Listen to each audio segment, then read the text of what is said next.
Hello, and we are starting soon. We're basically just gonna be watching a couple videos. Our first video will be from Kirsha. I'm gonna actually remember to hit the record button because this is what I'm probably gonna make a video about.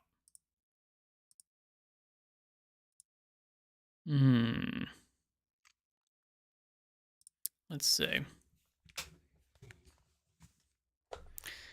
In a follow-up to yesterday's video about the suicidal empathy of white women being the problem of everything, why do they ruin everything? We've got another video here from Kirsha. Just a quick little 4 or 5 minute blurb, and then we'll see what I think about it.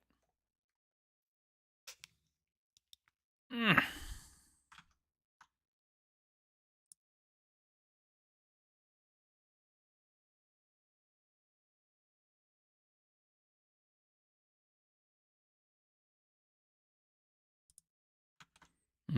It would help if I actually put on... There we go. Yep, that would help. Anyway, let's go back and do this again. I was greeted with this when I woke up.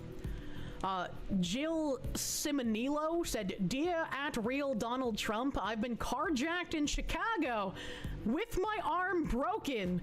I still don't want you." Now, I will say, this to me does not scream broken arm. You know, very possible that there is like a hairline fracture and technically that's a broken arm. That does not look to me like a giant, enormous fracture. The fact that they just wrapped it, they just bandaged it, means that there's probably not significant, like, actual, full-on fracture. There's kind of like a hairline fracture. But I could be wrong. I could easily be wrong. I'm not a doctor. You or your troops here. TIA? I don't know what that means. By the way, there are no red This is America? Maybe? hats here. But Juicy Smollett said that he was attacked and they told him it was MAGA country and has been I mean, it's a conspiracy theory to think that that was not true. Anyway, the thing that I will say about this, and I'm not the person that came up with this, but the idea here is that Donald Trump is worse than the person that carjacked you and broke your arm. Okay? He's worse. He is the literal devil. This guy, the guy that, broke your arm and carjacked you and, could have killed you or done worse things to you. He is a victim of society, a victim of circumstances outside of his control, and therefore, not actually a bad person. Donald Trump, on the other hand, is evil, straight up. And therefore, of course, this person would prefer that their city be unsafe, people be carjacked, and people's arms broken, people assaulted in the streets, than have an actual evil person and his evil minions in your city. Which would you rather have? Would you rather have inherently good people that are just circumstantially criminals because of things that are outside of their control that they are victims of, or people that have voluntarily chosen to follow literally Hitler, Donald Trump, literally Orange Hitler, and do his evil bidding? Obviously, you're gonna like criminal. They're criminals are not even bad people. Okay, Donald Trump and their support, they're the actual bad people. So of course, if you're gonna pick between the two, you pick the lesser of two evils. And in fact, it's not even the lesser of two evils. One is actually evil, and one is inherently good, but just in a bad spot right now. Gold down here. Asmongold progressively gets more based now that he is not constrained by sponsors. So the big... And I also say that, Asmongold getting more based is also because of the fact that the world is a little bit more based now. You can have these opinions and not be, completely cast out of society after. Yeah, I mean, it's not a coincidence that this happens directly after Trump gets elected. He's actually saying these things, which I don't think he changed his mind necessarily. He just, he read the room. biggest threat to America isn't Hamas, Venezuelan gangs, or violent migrants. It's upper middle class, primarily white women, who would import all of the above to destroy the country in order to satisfy their suicidal empathy. And even though Asmongold is unshackled, right, punished Asmongold over here, he still says white women. And it's interesting some of the other things people have brought up here. We had and again, in my previous video, I don't think it's white women specifically. I just don't think that's the case. It just so happens that, you know, white women, in terms of just pure numbers, make up a larger proportion of people who are on like the progressive left than any other demographic group. So primarily it's accurate in terms of numbers, but in terms of like statistics, if we're talking about like a per capita basis, it's probably not. It's just in terms of like giant raw numbers, because there's more, you know, white people out there. There's more white women in America, and, you know, white women make up an enormously large percentage of people who are on, you know, the progressive left and who are virtue signaling through social media. You're seeing them as overrepresented in these samples, and therefore that's why we're saying, you know, white women are the problem. Fuck around, find out in a single picture. Jill tweeted out in 2024, every year I research the issues and check every single judge on the ballot. It's important to have a voice in our democracy, because when people stop talking and think their vote and voice don't matter, our rights and our voices are silenced. You have a voice, use it. And then here, she quote retweeted her own post and said, to be clear, the police in Chicago aren't the problem, the judicial system is. CPD caught my carjacker, the courts let him go. So send us resources, not federalized police. Literally. How would more money help? I'm assuming that's what you mean by resources. Okay. If the judicial system gets more money, but the people that are in charge let them go, then they just have more money to spend on what, like coffee breaks? Yeah, like there has to be some systemic change that makes it so that, you know, the judges, if they were provided with more resources, would use them in such a way as to, you know, lock people up or keep your streets safer. Resources is not going to help. You literally, if you were going to send any help, it would have to be something in the realm of like people federalizing these issues and therefore taking it out of the courts that are, you know, Chicago courts and putting them into federal courts. That's kind of the only way that you could actually change this without, you know, people in the city, Chicago, voting new people in. That's kind of the only way to do it.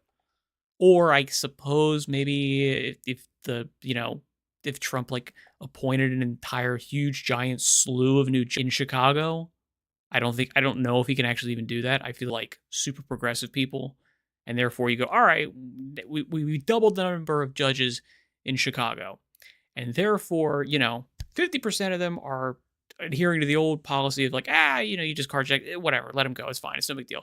And then the other half are going to go, okay, well, you got, you know, you flipped the coin, you came up tails, so you've got a judge that's actually going to lock you up for committing crimes. But I don't even think you can do that. A case of she voted for this. Literally. She's now upset that what she voted for is negatively affecting her. Actual insanity. Actual insanity. And then the I don't know if that's insanity. Hypocrisy, maybe. Sure. real kicker here. Jill said in 2013, hey, at United Airlines, trying to get to EWR before sundown because of Yom Kippur, and you just delayed my flight 2 hours. United said, we'll get you on your way as quick as we can, thank you. And Jill said, at United, hoping there will be free food during the flight for anyone who is Jewish and thought they'd be arriving in time to eat. It's upper middle class, primarily white women. By the way, I will not stand for this white woman slander. Yeah. I don't know. I mean, I feel like Jewish women still count as white most of the time. Most of the time people don't differentiate. And then a few more updates here. Jill has been tweeting about her carjacking for over 7 years. Yikes. We have a Is 2023. that for I was real? carjacked 4 years ago, and it still hasn't been prosecuted. This does not bode well for my city, and yes, I voted. I stopped carrying a purse after. So when was this? 4 years ago. This is in 2023. So this would have been 2019, roughly. Probably 2019. So, you know, within the Trump era, I suppose. I got carjacked. Do you lock your car doors as soon as you get in on your vehicle? You should. This is just one of the tips I offer to prevent being carjacked. That's from 2019. Lessons learned the hard way on preventing a carjack. Is she selling a book? Like, what is this? I'm assuming this link here is to her legit, like, hey, here's, you know, an ebook. It's $5 on Amazon. No big deal. You can get it on your Kindle. I'm assuming she's selling something here. Jacking, also from 2019. Another one, 2019, celebrating my 1-year anniversary of being carjacked with this week's crazy tights and a sweaty 8 miles with @Kara Runs. 2020, to the PI who stopped by my place today to make me relive the fact that I got carjacked. I don't have to talk to you. To everyone else, let's prevent this from happening to anyone else in the future. What? 2019, did you know 63% of carjackings happen within 5 miles of home? Here's some tips to avoid being. I mean, again, like, that's just statistically obviously going to be the case. Because, like, where are you getting into your car most often? You're always getting into your car at home. Sometimes you'll be getting into your car at the mall. Sometimes you're going to be getting in your car at, you know, the movie theater, at work, at blah, blah, blah, blah, blah, blah, blah. Everyone gets into their car at home because you have to get into your car at home to get to any of these other places. So just statistically speaking, you get into your car at home an enormous amount. But again, I feel like 100% that here are some tips. I feel like this is an ebook. I feel like this person is selling something, which is why they're continuously talking about it. Which makes me think that it's entirely possible this person was straight up not even carjacked, like made it up. I mean, I have no evidence to support that fact, but the fact that you're going on and on and on and on and on and on about it, and then you're selling something. I mean, this link's the same. So you're clearly making money on it somehow. You've got a blog post that you want to get ad revenue on. You've got an ebook you're selling. You're going on and on and on about this kind of stuff. I'm assuming you're making some kind of money off of this. A statistic like I was. In 2023, I was carjacked 4 years ago. Okay, I guess that's the same one from earlier. It's just repeated. Just repeated quoting the Chicago Tribune. And then the final post in this saga, Jill deleted her account. She deleted her account. She could not handle the amount of people telling her, "You voted for this, you dumb bitch. You literally voted for the policies that have put you in this position. You absolute brain damaged mongoloid. Holy fuck. Stop talking about me, the carjacking. I want you to prosecute. Go find my carjacker." Can't believe they would give advice like that as if the victims are to blame for being carjacked. Doesn't she know that we should instead be telling people that carjacking is wrong? Exactly, man. Well, again, are they? I mean, I don't know if these people believe this. I really don't know if people who are on the, you know, who have been educated in the American sort of like, you know, liberals institutions and these things actually believe that criminals are bad people. I don't know if they believe that. And I kind of almost feel like, no, they don't. They feel like they're kind of like they're victims of a societal problem. And therefore, you know, they would be good people absent that societal problem. And maybe that's true for some people. For some of those people, sure. For a lot of those people, though, unfortunately, yeah, they're going to be criminals no matter what, unless there is some significant pressure from society in the sense that there's police on every corner. It's very, you know, there's cameras. There's, you know, we have like a very showy display of this place is secure. Okay. If you commit a crime, you will be punished and caught immediately. You'll be caught immediately and you'll be punished immediately. And therefore, the idea of committing a crime is just stupid. It's just like, no, of course I'm not going to do it. I want to steal this person's purse just, you know, for no reason other than, you know, I just want it. It's easy. I want to do it. But I've got enough brain cells in between my ears to go, it's not worth it because I'll just get immediately caught, you know? And I feel like, I mean, I don't live in another country, so I don't know if this is the case, but certainly hearing from other people that do, they go, yeah, this is insane. If someone was carjacked, and their arm was broken in the middle of the day in a major city, it would be like a big deal. It would be big news that random people are getting carjacked. And, the person would be immediately caught and they'd be made an example out of. They would be like, yeah, no, you're not getting out. You're not getting out ever. You're going to jail forever. Okay? Because you have damaged not only this person individually, but you've damaged the idea of our society in total. Okay? You've made every person feel less safe getting into their car. Okay? They think they're going to be assaulted. People are now not going out to the stores as much as they would. They're not going out, they're not having fun, they're not living their lives as much as they otherwise would because of you.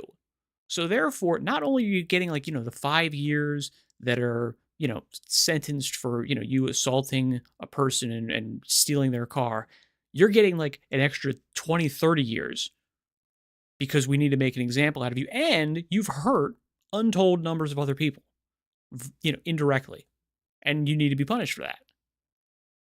But that's not where we're at. This person, apparently got caught and then was not prosecuted because they were like, whatever happened a while ago. Who cares, right? They're probably an okay person. They just need, I don't know, a little bit extra help. We'll just give them a social worker and that'll solve the problem. And for some people, maybe that's true. For some, I'm willing to entertain the possibility that for a couple people, that's true. They just need some help. They need some resources. They need some whatever, and they'll be okay. And they'll never do this again. But there's also some people out there that are just psychos. They're just absolute violent, psychopathic people that unfortunately need to be policed. And the only way you can do that, because you don't necessarily know who they are, unless they've already committed crimes, is to make it very clear that if you commit a crime, you will be caught and you'll be punished. And we're sending the exact opposite message in most major American cities right now. This couldn't be any funnier. All right. So that was the video. I think I might keep going on this, but let's see. That was the video. So I can hit stop recording. And then I do want to, Madam Savvy Files report for misgendering.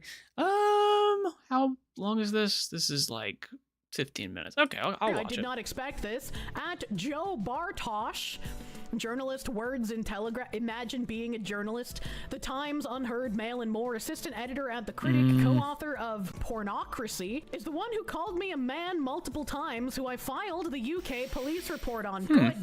Based, fight these people with the system they fucking created. And the guy is her co-writer who famously said watching child sexual abuse material doesn't make you a pedophile. Hey, where have we heard that before?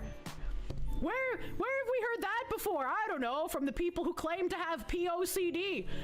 Sometimes you just watch it to see if you might be a pedophile, but that doesn't I think she's referring to someone specifically. I can't think of anyone. mean you are one, but apparently all anime does. These Well, that's are the people true, who obviously. at Mel Tankard Rice and at Collective Shout Ugh. work with, reference, and hang around. So this is yet another group of hyper insane feminists connected who are trying to label me, Savvy, as a man. This is who progressive governments listen to because they are providing the framework for government overreach. I would say this is hilarious and shows how small the earth really is, but the fact that governments are moving towards censorship is scary and depressing. Yeah. And here's male allies challenging sexism being retweeted by Melinda Tankard Rice. All right, keep an eye on these people. I don't trust them. The male feminist thing it's a meme for a reason. It's a cliche for a reason. I don't trust them. Joe Bartosh and by the way, Rob Jessel, Michael Conroy, Clarice Sadi, James Roberts, Professor John Pike, filmmaker, Excuse me. Vaishnavi Sundar, and Chris Green. There's a bunch of names of people. And male allies challenging sexism, saying Mel Tankard Rice and Caitlin Roper from Collective Shout finalized the Max 2025 program.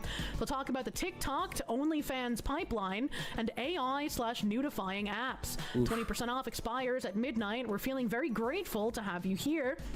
This is the focusing on her research into the TikTok to OnlyFans pipeline. Melinda will expose how the sex trade has undergone a spectacular rebrand online, where young girls in particular are offered a life selling sexual labor that is positioned as aspirational, desirable, and liberating. I mean, I'm not going to argue with her on that point. Yeah, no, that seems pretty accurate. And it's rough. It's definitely a rough way to go. And it is also this kind of thing where it's like you almost have to do that, because all the people who are like get like absurd OnlyFans deals where they're like, oh man, this person made $80 million in 2 years. Okay, they didn't actually make $80 million. They probably, brought in, $80 million into OnlyFans. After taxes and, fees and, other types of things like that, they're getting, I don't know, 30, 40 million. Still a ton of money. Still an absurd amount of money. But, it's still, I mean, it's less money than they're advertising. Plus, you have to figure that happened because they were big before. Like, no one is just like, there are plenty of people who just get on OnlyFans and make no money whatsoever. It's that happens all the time. So you almost have to get into TikTok and do some other stuff beforehand, planning to make a bunch of money on OnlyFans, which is, I mean, like, horrific. Like, she's completely fucking right there. But like, the censorship is not the answer. Prostitution is the world's longest profession for a reason. If the majority of women are seeing prostitution, whether virtual or otherwise, as a genuine career path when they turn 18, that should tell you that something economically is wildly fucked. Mao's cultural revolution redux is being undertaken. They'll use the various monopolies and Nexus corpos they. Can you see a light? Are you pinned? Is this a 47 hours? I forget what the movie's called. 147 hours? Is that a scenario? Suborn to gain control. And it's like the cancel culture nonsense was just part one to demoralize and shut up people who were speaking out against this decades ago. Right now that they can go to government backing, it should have really been much more of a red flag when people like Anita Sarkeesian were actually allowed to speak at the UN. That is an insane thing that I still cannot believe happened. You find it frustrating that both far leftists and tradcons are uniting to try and censor pornography? Why does the damn horseshoe theory just add to this shit? And it's like, I get it if you think porn bad. I'm not a huge fan of porn myself. But if you can consume something in moderation, that should be fine. You should be teaching people, like, hey, this is something that can be dangerous. This can harm you personally. It can harm your mental. It can harm your future relationships. It can harm the people that you see taking part in some of the pornography, right? Like, you can tell people that these are bad things, and some people are still gonna make goon caves. You can't stop. Yeah, this is sort of my view on it, where it's like, look, making this stuff illegal is stupid. It's pragmatically impossible. It's not going to happen. It's not going to work. You're not going to get rid of it. It's not going anywhere, especially with the internet being the place that it is, especially with OnlyFans being as big as it is. All of these things, like, it's not, you're not going to be able to make it illegal. Even if you wanted to and everybody agreed to make it illegal, it's not going to happen. It's not going to get rid of it. However, I will also say no one should do it. It should be legal, but nobody should do it. That's basically where I'm at with it.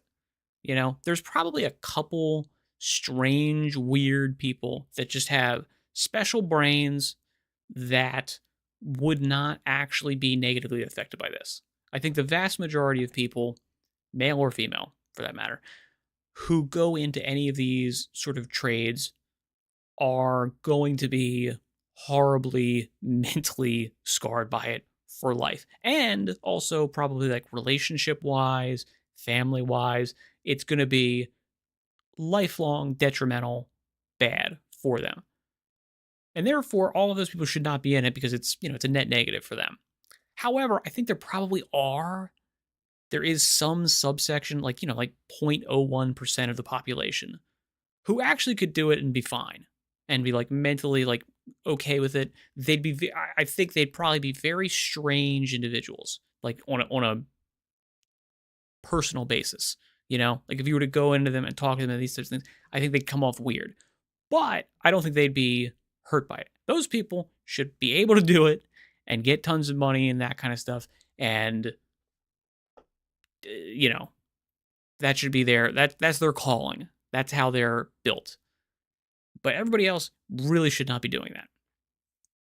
That being said, yeah, I mean, is it a bad thing? I'm kind of, in terms of morality, I don't know. I can't say that it is and it isn't, and that kind of stuff. And I do also think that a lot of the people who are rallying against it are people who are, tend to be the people that are thinking of it as like an inherently moral evil thing to consume pornography, and therefore for them it's a really like guilty pleasure that like they want to stop all the time, and then like they can't or they don't want to for like whatever reasons. And those are the people that are then proselytizing that all of this stuff is bad, and we should get away from it, we should get rid of it, we should take it away from people. And it's like, all right, I understand this, but if you were if you're an alcoholic who, like almost died or, like blew up all their relationships because you were an alcoholic or you're a drug addict or something like that, and you're like, okay, and I think we should make all drugs illegal and we should make all alcohol illegal, we should make cigarettes illegal, we should make all of these things illegal. And it's like, okay, well, you're not really like a non-biased actor here. You've kind of got an axe to grind on this specific issue. And I get why you are, kind of feeling particularly passionate about this, but I can't really look at you and say, all right, I believe that you just are doing this because you've worked it out in your head and philosophically you're against this for good, rational reasons. It's like, no, you've got like an emotional connection here. This thing has hurt you personally, and therefore that's why you're going after it. Like you don't have a non-biased, objective view on this. And therefore I kind of can't, I can't trust your opinion on this as much as I could other people. That prostitution is going to continue until the fire death of the universe. Like it's never gonna stop. I don't know if that's true. I mean, if we all transform into like transhuman robots and we kind of excise a lot of the old monkey brain stuff, then it probably goes away. But you can teach people to have moderation, to have ability to like, what's the word I'm looking for?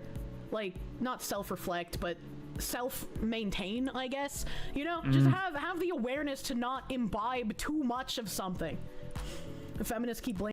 Yeah, and I mean that's not specific on porn. That's like for all of these things that are potentially addictive. But the other side of this, and this is a conversation that's kind of still ongoing in psychology. It's like, all right, well, like some of these things are straight up like we can tell very clearly they are addictive. Like heroin is addictive, physically, mentally, neurologically. The mechanism of action makes it physically addicting, and therefore, there's never anyone who is not going to be affected by that in an addictive capacity.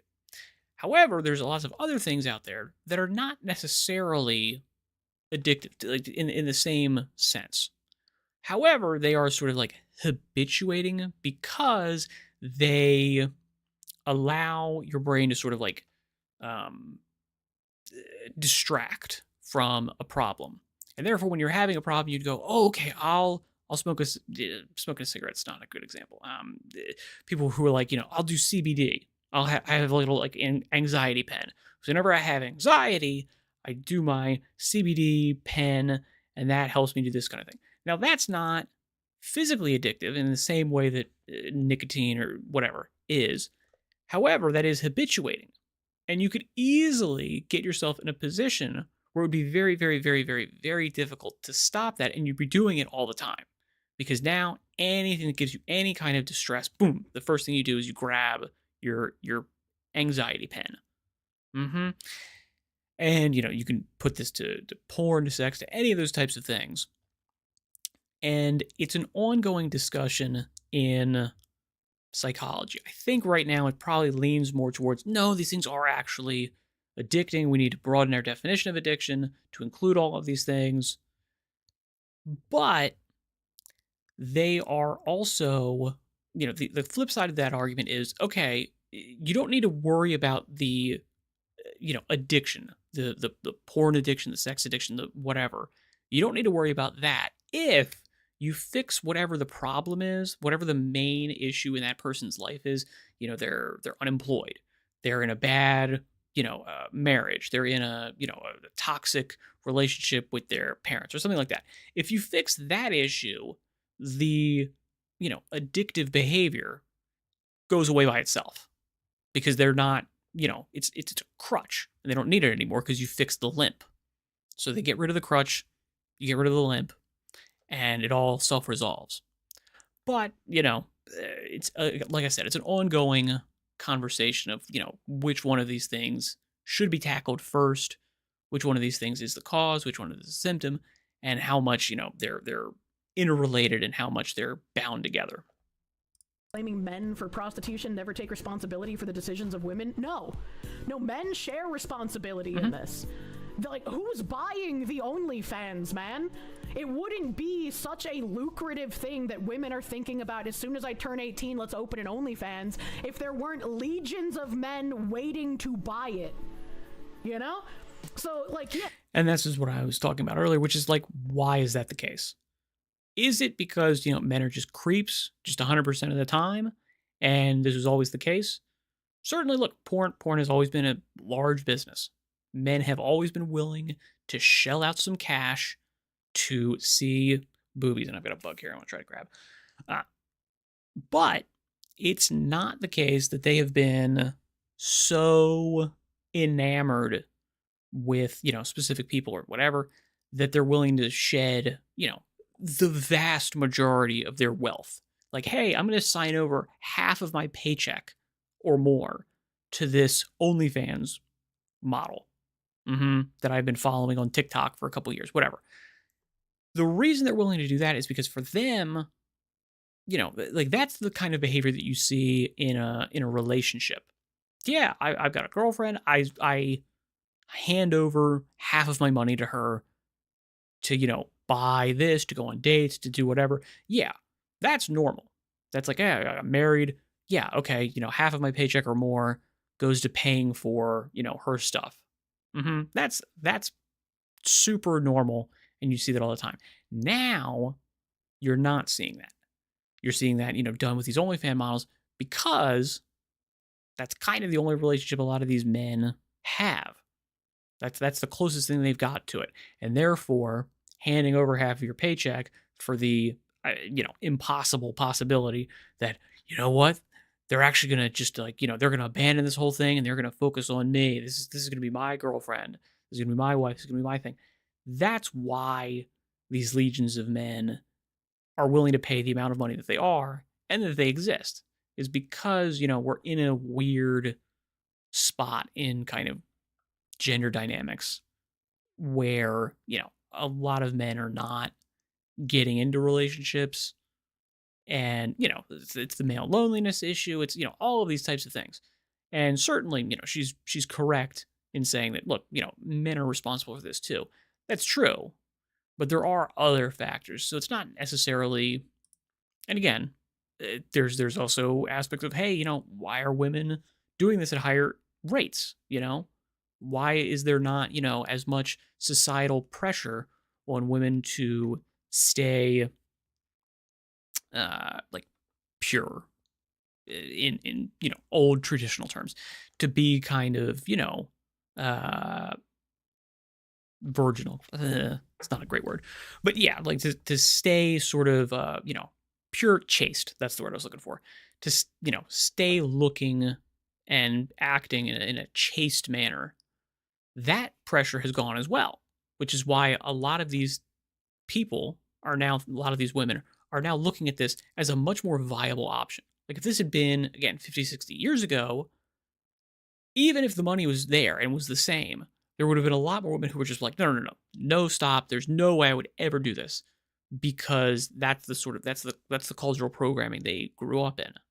It's not even an option, no matter what money we're talking about, you know. And so there's a dynamic of social cultural impact on both sides of this issue. Yes, prostitution bad, the women who do it bad, but the men who are buying it and making it so profitable also fucking bad. Primary consumer of OnlyFans is married men. If OnlyFans is to be believed, Jesus Christ. It's the case that only men get blamed? Yeah, I mean, society-wise, they say it's men's fault for buying, but the women who provide it are empowered, and that's a completely nonsensical diametric. And that's that feeds into the whole thing.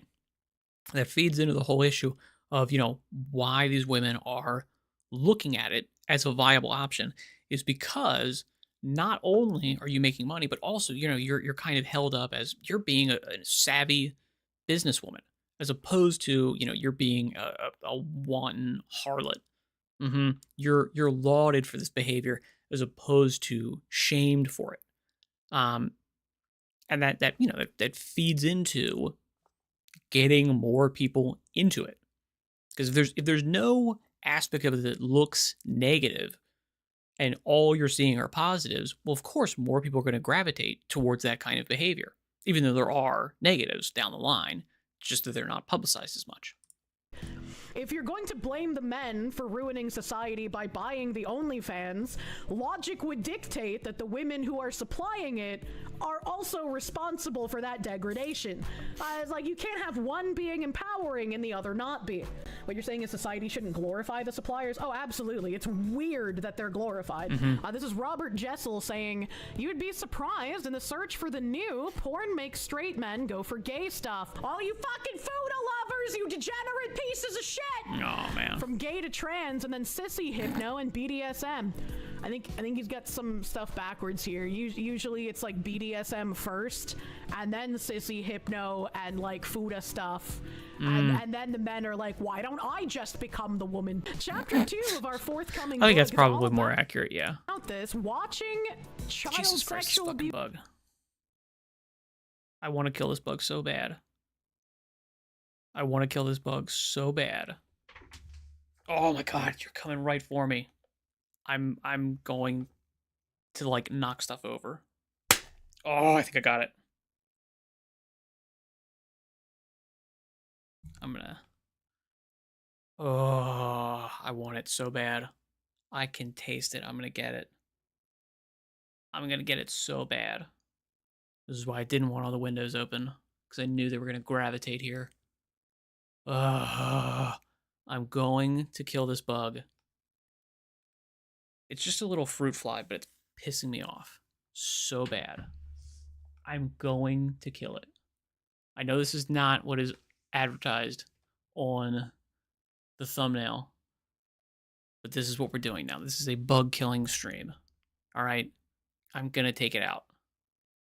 The problem is that normally there's only one light source in here, which is the computer monitor. Now there's like a big light and all this kind of stuff, so the bug's getting very confused, and I can't see it unless it's backlit. Maybe I got it. I don't have bug part. Oh, I do. I got it. I got it. So good. There it is. Right there. Yeah. Let's see it. In fact, I got it right there. Can you see it? Let's see it. That's it. I got it right there. Come on. Focus on my hand. There you go.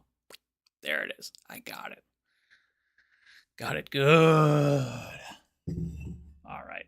And now I need to grab something to clean my hand off. All right. Woof, that thing like disintegrated. All right. Normally I would wash my hands, but I'm streaming. I'm locked in, baby. All right. Abuse material Ooh. doesn't mean you had a latent desire to abuse kids. It means your reward system went haywire.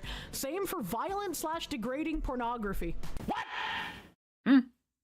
What the fuck? That is such a wild leap in logic. I don't Okay, even... let's pop back here. What does it say? All of the men are like, why don't I just become the woman? Chapter 2 of our forthcoming book is all about this. Watching child sexual abuse material doesn't mean you had a latent desire to abuse kids. It means your reward system went haywire. Same for violent/degrading pornography.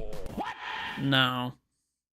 What the fuck? That is such a wild leap in... Yeah, you're really conflating things here. I understand, again, I understand what they mean here. This is the sort of like super normal stimulation thing where in which, I was thinking about this earlier, people will be like, hey, like this food is bland, it's unseasoned. And it's like, okay, no, not necessarily. It could be the case that, you know, you're just used to super over-seasoned food. Like, if you're living in a food culture, there's two options here.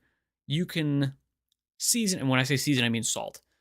You can add exactly perfect amount of salt. Obviously, that's ideal, right? But you can also undersalt and oversalt. Underseason, overseason. And which one would you rather have? Would you rather have something that's underseasoned and be like a little bit bland? It's a little bit bland. It's a little bit, you know, tasteless. But, you know, I'd rather undersalt than oversalt. Or would you rather have the other side where you go, this is a little bit too salty. This is a little bit over-seasoned. It's a little bit too salty. If you're on the under-seasoned side, well then, you can very easily reach that perfect, you know, or over-salted stuff, you know? Because you're never going to get used to something being too salty. When something's too salty, you're going to, oh, this is not edible. I can't eat this. However, if you're on the other side, a lot of, you know, if every meal you cook, you lean towards over-salting, then on average, you will get over-salted food. And therefore, your taste buds will adapt to that. And then when someone puts on, you know, the correct, perfect amount of salt, you'll go, oh, this is bland. This is bland. Anything other than over seasoning, over salting, you know, there's too much sodium in this food, now tastes bland to you. Okay. Now you can do that with all kinds of stuff. You can do that with like pornography where you go, okay, what is your preference here? Do you prefer the more tame vanilla stuff? And therefore I'd rather have something that's too tame, too vanilla. I'm going to veer down that direction. Or I'm going to go the other way. I'm going to go for the more extreme stuff. If you go for the more extreme stuff, eventually your, you know, normal is going to shift further and further and further away from, you know, normal, vanilla. And it's going to go more and more crazy extreme. And with, you know, pornography in general, that means you're going to switch to more and more like weird, abnormal in terms of, you know, rarity stuff. And then all of a sudden you're like, okay, like the others, like the normal stuff doesn't do anything for me anymore. So now I have to go this crazy, weird extreme. However, it's not to say that that's going to take you down every rabbit hole in, you know, the world of pornography, you know? So your CSAM stuff is not necessarily like, oh yeah, like that's the natural endpoint of everyone who is, you know, reward system pornified. You know, your brain is gooned out. Now, like it's just not the case. Yeah. Logic, I don't even know how to respond to it. Because like, I don't think it has anything to do with a reward system in your brain going haywire when someone watches something like that. No. the same exact way that I don't think it has anything to do with the men's reward system going haywire when you encounter questionably consenting Eastern European porn where a woman is drugged out of her mind and men are shoving wine bottles up her ass. All right, like that. Huh. That's clearly not their reward system going haywire. There's just something fucking fundamentally wrong with those people, all right? Autists are immune to sissy hypno. You're a little baby girl. No, I'm not. I'm a 27-year-old man. Unfortunately for you, Brave SJ, sissy hypno and AGP hit the autist community the same way that crack hit black neighborhoods, all right, okay? It's a very unfortunate reality. This is true. Robert Jessel continues, when they say video games and anime, they mean depictions of child abuse, incest, and sexual violence. A little trickier to defend. I think I really hate the people trying to push anime equals child abuse kind of angle, because they provide cover for actual pedophiles who want to hide as a part of the mass, right? Like, if you conflate these two things, then when someone is called a pedophile, you have to go, well, wait a minute, hold on. Are they like an actual pedophile? Or do they have like, you know, Blue Archive on their phone, right? Like, you got to ask these questions.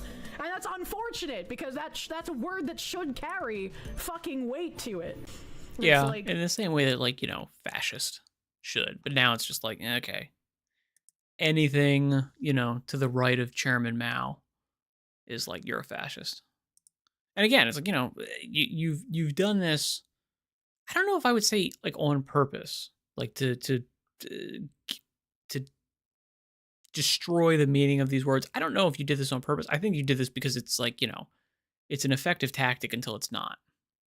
They never read a common young adult novel. It just reminds me of how like racist and white supremacist and Nazi have all been devalued, so nobody knows what you're talking about anymore when you call someone that. Those words mean nothing anymore. And pedophile should mean something. I don't want to see it turned into another word that's just thrown around at someone I don't agree with or someone who likes anime. And it's like there was some fucking freak of nature on Reddit, right? Like the Reddit people seething at me. They said that my model has toddler-like proportions and I attract pedophiles. And I'm just like, oh my, this is why no one takes you seriously. Like, what the actual fuck? Robert Jessel continues his retard nonsense saying anime, manga, lolly porn deserves a book on its own. A generation of kids are growing up with sexual/erotic attraction targeted at children. Men can still have someone responded to him. Men can still have loving relationships with real humans whilst having fun with said AI bots. Pornography isn't a threat thanks to increased access to porn in the last 30 years. Sexual assault rates have dropped. Shaming no longer works. Most people rightfully say screw you.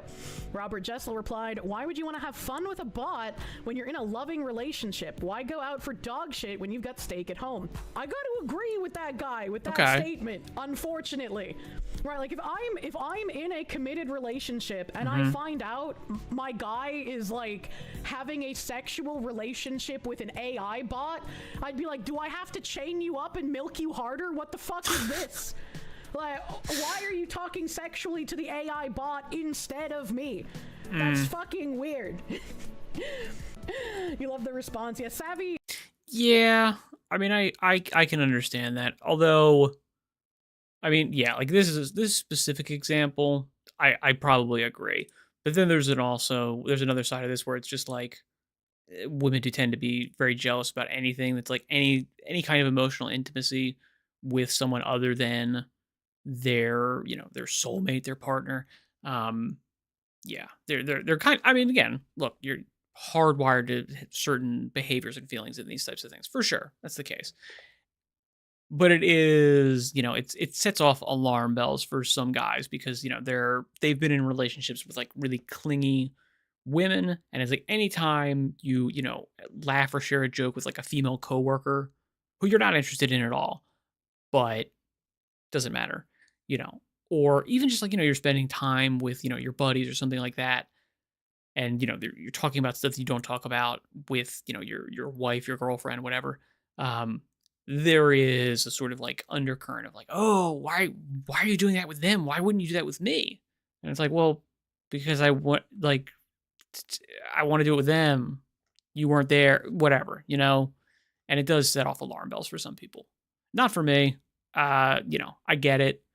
But yeah, because like this is a specific example of like something that is clearly within the, you know, role of romantic partner that you therefore shouldn't be looking for or finding elsewhere. But I understand if some dudes are just gonna hear that and just be like, no, no, no, no, no. Like, I've been down this road before. Avoid at all costs. Pump the brakes. I get it. He asked, I don't see a wedding band on your finger. Are you married by chance? Curious if the person trying to dictate others' lives is a beacon of inspiration. I don't see why you would have to be married to say if you're in a relationship you should go to your significant other for that kind of thing. Like, I think it's a very normal thing to say. It's like, I've been starkly on the, if I'm in a relationship with you, I don't want you jerking off to porn. Because if you're jerking off to porn, you're not filling me with dick and cum, and that's a problem. All right? Like, Filthy. that relationship's not gonna last if you'd rather jerk off to pornography instead of fuck me. Men are easy, just be nice to them. Note, many women fail this simple task. It's a little crazy. It's a little crazy. And then, like, women get jumped. Kitsunero got jumped on Twitter for talking about how you should be nice to men. And it's like, holy shit, is that a hot take in current year? Kind of. Is that a hot take? Be nice to and cherish men? Holy fuck. Where are we? Joe Bartosh saying, in the days since Rob Jessel and I wrote the exchange on the Online Safety Act, X's owner has started posting borderline pornographic cartoons. Well, the bugs are back. Getting more of them. I don't know what the hell's been going on. I've been getting a ton of freaking, like, fruit flies and little bugs and shit in this room. Didn't used to be the case. And I definitely caught one, for sure. I mean, I don't know if I caught the whole thing, but I definitely got enough of it. Maybe it slipped out and I just caught, like...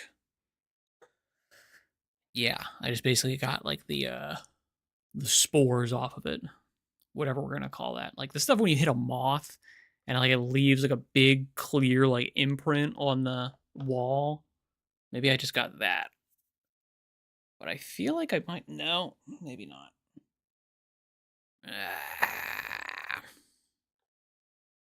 All right, we'll continue. Isn't that racist to be attacking an African like that? But be aware. Bitches must be torn. Be aware. Entirely possible I will be, you know, doing some hand slaps to kill this bug if I can get. Oh!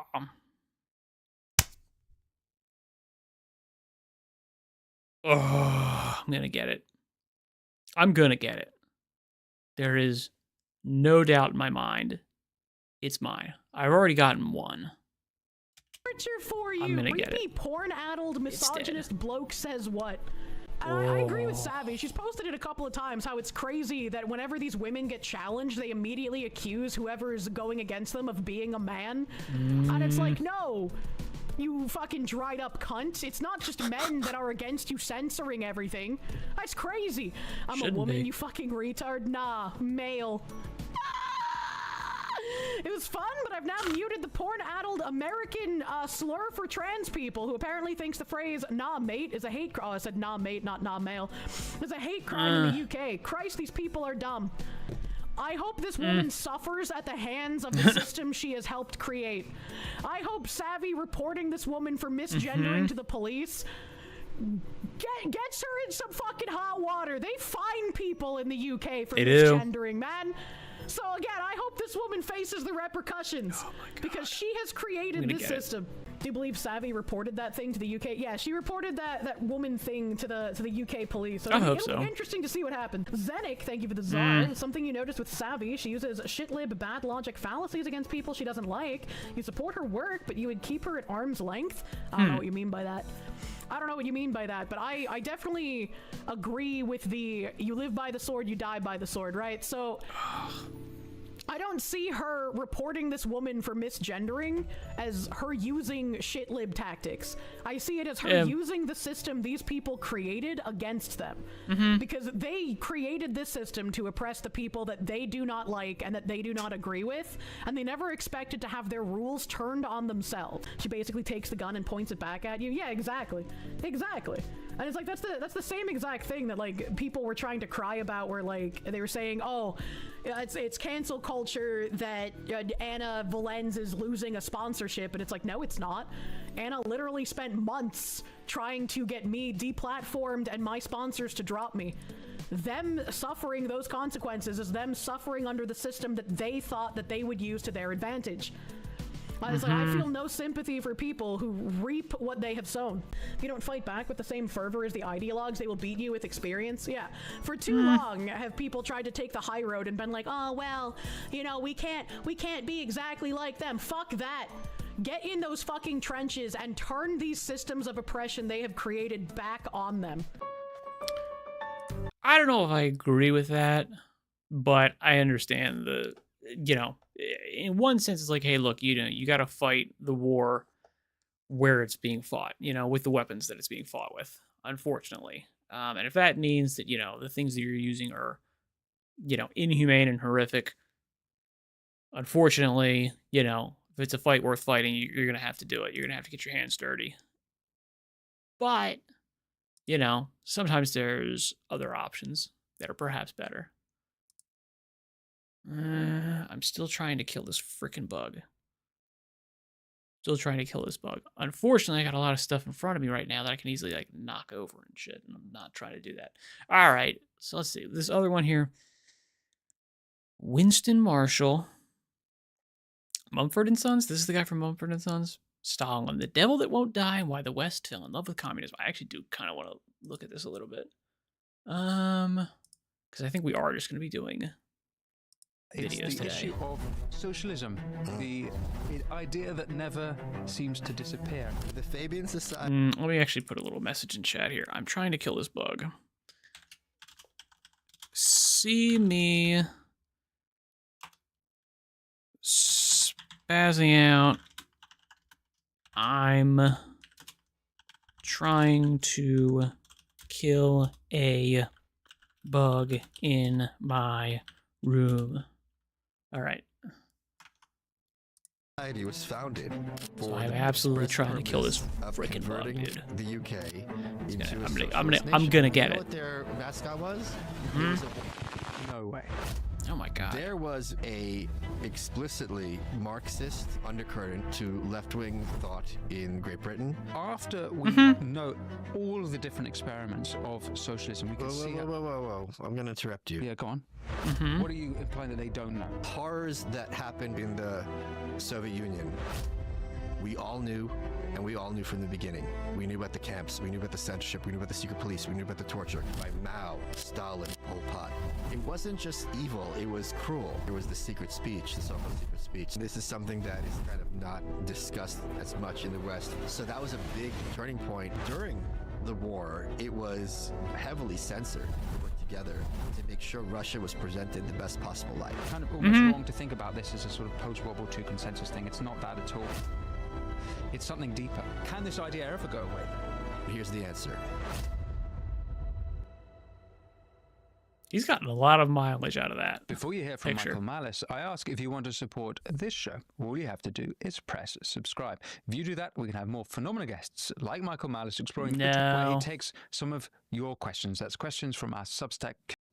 I Here was we go. hoping to talk to you about a topic that you cover quite extensively in your books. Of course, you being from Ukraine and being born in the Soviet Union, it's a topic that you know better than most, and I would say you're a historian of it, having read your books, and it's the issue of socialism, the idea that never seems to disappear, and it's coming back again in your country in America with Zoran Mamdani in New York, who's wildly popular and is talking about socializing grocery stores in the Trying Big to No, he's not talking about socializing. He's having a government option. get. So you can still have the private ones, but there'll also be the grocery stores run by the state. Huh. Okay. So it's wonderful, really great stuff. Well, maybe we can get into that. Yeah. But me see if that it's, one it's shows an idea up. that never seems to Yeah. go away, and in Britain as well. Yeah, of there's- course, thanks to you guys, There the we London go. School of Economics and all that Fabian nonsense. So you blame us, do you? Yes. How Am I so? wrong? Well, explain it to me. What do you think? You know, look at you. Oh, I don't know, officer. I wasn't there. This is all your fault. Like you're giving me a hostile Yeah. language. You know it's your fault. You're right that London School of Economics has been fostering these sort of ideas and continues to for a long time. The Fabian Society was founded for the express purpose of converting the UK into a socialist nation. And they were the intellectual vanguard for, the West. What year was that? This was late 1890s, early 1900s. Mm. Okay, and so Do you know what we talked about this, I thought. You know what their mascot was? no, You're kidding, right? It was a wolf in sheep's clothing. no way. It was a wolf in sheep's clothing, and they realized this is kind of giving the game away, so Oof, they changed it to that's a tortoise, little meaning on the slow and nose. steady wins the race. It was a wolf in sheep's clothing. Wow. Yeah. Good lord, So you talk in that's your, impressive. You write in your book, The White Pill, a little bit about what happens with authors, and this is sort of in the post-war period, I think, about their relationship with Stalin. Authors like H.G. Wells. That was before. Oh, that's before the war. Yeah. So there is this apologist Oh, yes. nature to the British left towards the Soviet Union. Oh, yes. Yeah. Would you mind unpacking that for me? Sure. There was this, the Brits, for American, there's this joke about how the American Democratic Party, which is our kind of center-left party, is basically a European conservative party. Americans don't Really? appreciate how left-wing economically the British and European left is. People like Jeremy Corbyn, my hero Diane Abbott, people like that. The Yeah, things that that's fair. are discussed freely, nationalization, having huge tax rises, it's not on the table in the States. Like Bernie Sanders, who's kind of the equivalent of a Jeremy Corbyn, isn't talking about, nationalize. I don't even know what the latest thing with the U Party is, but whenever talk about nationalizing Your party, yeah. Sorry, your party. It's not even a thing in the States. So there was very heavily a explicitly Marxist undercurrent to left-wing thought in Great Britain. This has been a thing since, the 19th century. It's not been a thing anywhere remotely close in the U.S. And I think it still remains part and gonna kill this parcel bug. of mainstream gonna British get it. socio-political thought. This kind of idea that the state should be running different industries and all the other kind of costs and benefits that go with that stuff. Right, so I can sort of vaguely, if I didn't read Marx or if I hadn't read some of the socialist literature, I might pre-Soviet Union, pre-Russian Revolution, have a sympathy towards these sort of ideas and then wanting to lift up the poor and wanting to make a more prosperous, equal society. I sort of theoretically would go along with that. But Sure. after we know all of the different experiments of socialism, we can see how... Whoa. I'm going to interrupt you. Yeah, go on. Don't use the word we, because you might know something and I might know something, but they don't know something. And if you have an ideology and you're driven by the ideology, it is going to be very easy for you not to know something that other people do know. Right, okay. So what are you implying that they don't know? Here's a quick word from our sponsor, Private Internet Access. Sorry, Using the internet sweetheart. without a VPN. I'm not getting any It's money from these Horrors people, so that I jump. happened in the Soviet Union were, on one hand, known. There's one of the most amazing essays ever written by Eugene Genovese, who was a communist, former communist, and it's called The Question.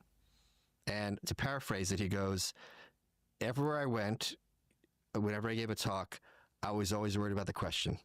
I was always worried how to address it, how to handle it.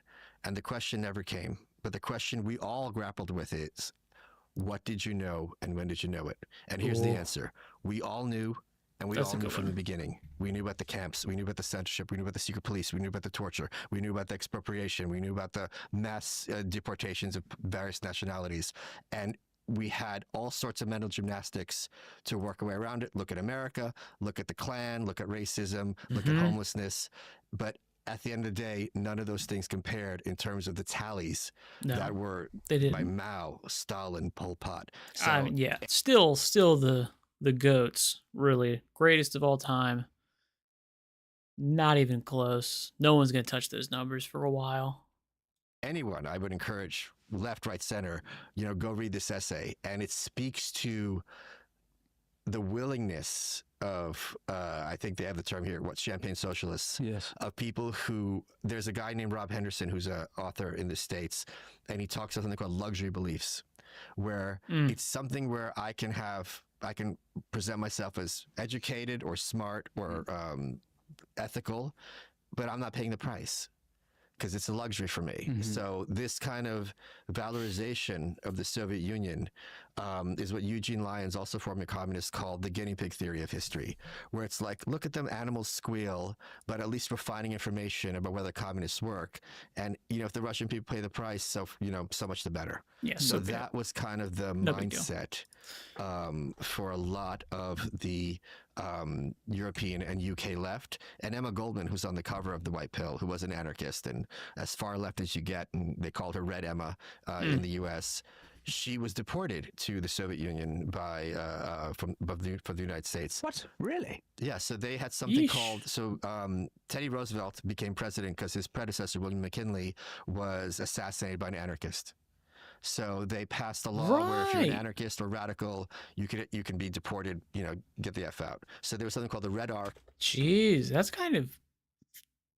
So think about that. All right, Trump almost gets assassinated twice by people of a certain political persuasion. And there's not any deportations of people for political beliefs. There's deportations, obviously, but, there's for people that are, illegal, as opposed to, hey, you're an anarchist. You share the political ideology of the person that, killed the president, tried to kill the president, and therefore, you're out, you're gone. See ya. I don't know. There were, I think, Which, I mean, to be perfectly honest, obviously we think of that as like unthinkable now in the U.S. or probably just in the West in general, like to be deported purely for like a political opinion. We think of that as just completely insane, dude. That's like, again, the vast majority of human history. If you had even just, the vast majority of human history, if you just like criticized the people in charge, you're gone. If not, gone. Yeah. So, we live in a much more permissive society than, has ever existed. 500 of them. J. Edgar Hoover, a young J. Edgar Hoover, came to see them off. They got deported to Russia, what became the Soviet Union. And she went there with her partner in crime, literal crime, Alexander Berkman, and they thought, this is it. Sure, they're Bolsheviks, we're anarchists, but we both despise capitalism. We're going to work together and try to build this society of the future. Because the idea was, this is scientific, right? The market capitalism is backward and barbaric. This is scientific socialism, because it's going to be like a giant laboratory, and the best minds are going to work together to make everything efficient. And after she fled, after the Kronstadt rebellion, that is an interesting way to think of it. I get it, because the idea of communism and these types of things is that there is some sort of central control, and therefore the experts in all of these different fields are going to be able to know what's best, and then they are able to disseminate that. And that's the way to do it, is this much more centralized control. It's more scientific, it's more rational, as opposed to free market capitalism, or just the free market in general, which is to say it's barbaric, which is another way of saying it's natural, which is always my point on this. Is look, the free market is the default state of not only humanity but just nature in general. It's just, that's just the way things are by their fundamental essence. And therefore, doing anything to try to get away from that is going to be very difficult, if not impossible, and there's going to be legitimate consequences. Plus, you're never getting away from it. You're just kind of trying to carve out a little piece of it that's under some degree of control, because there's always going to be I don't care. Yeah, pick your favorite super authoritarian state controlled economy. there's always some degree of like a black market. It's just the way it is, because that free market stuff is just, it's a default state of humanity. You're never getting away from that. And therefore the best thing you can do is, try to go, okay, if we can't get away from this, how can we focus it best? How can we, use it to our advantage? In the Soviet Union, she came and spoke here in London. And when she began her talk, it was a standing ovation. And when she finished, you could hear a pin drop because they didn't want to hear it. They didn't want to hear her say, this is not what we're for. This is not equality. This is a complete nightmare. The workers are paying the price. You don't know what you're talking about. You've gone bourgeois, so on and so forth. Okay. So there were some people then that were brave enough to come out. Yes. Orwell would be the most famous probable example, right? So he was of the left, and as I want to point this out to conservatives watching this, I have the quote in the book, off the top of my head, I don't remember the exact wording, goes, every word I've written in my life has been to promote and defend socialism. So he very much was and always remained of the left. Oh, he did, even at the end. Yes. So he what was his dividing line then? Was it communism? His dividing line was totalitarianism and oppression. Okay. And there's a big difference in his mind, and I think it's easy to make the distinction between something, let's suppose, like the NHS, and in the Soviet Union, where the joke is it's free and that's what it's worth. So his point was, and Emma Goldman also was a narco-communist. The idea was everyone working together, free exchange of ideas. We don't have to be under the thumb of the capitalist newspaperman or the bosses, so on and so forth. We're all contributing as best we can, hearing each other out, treating each other as equals.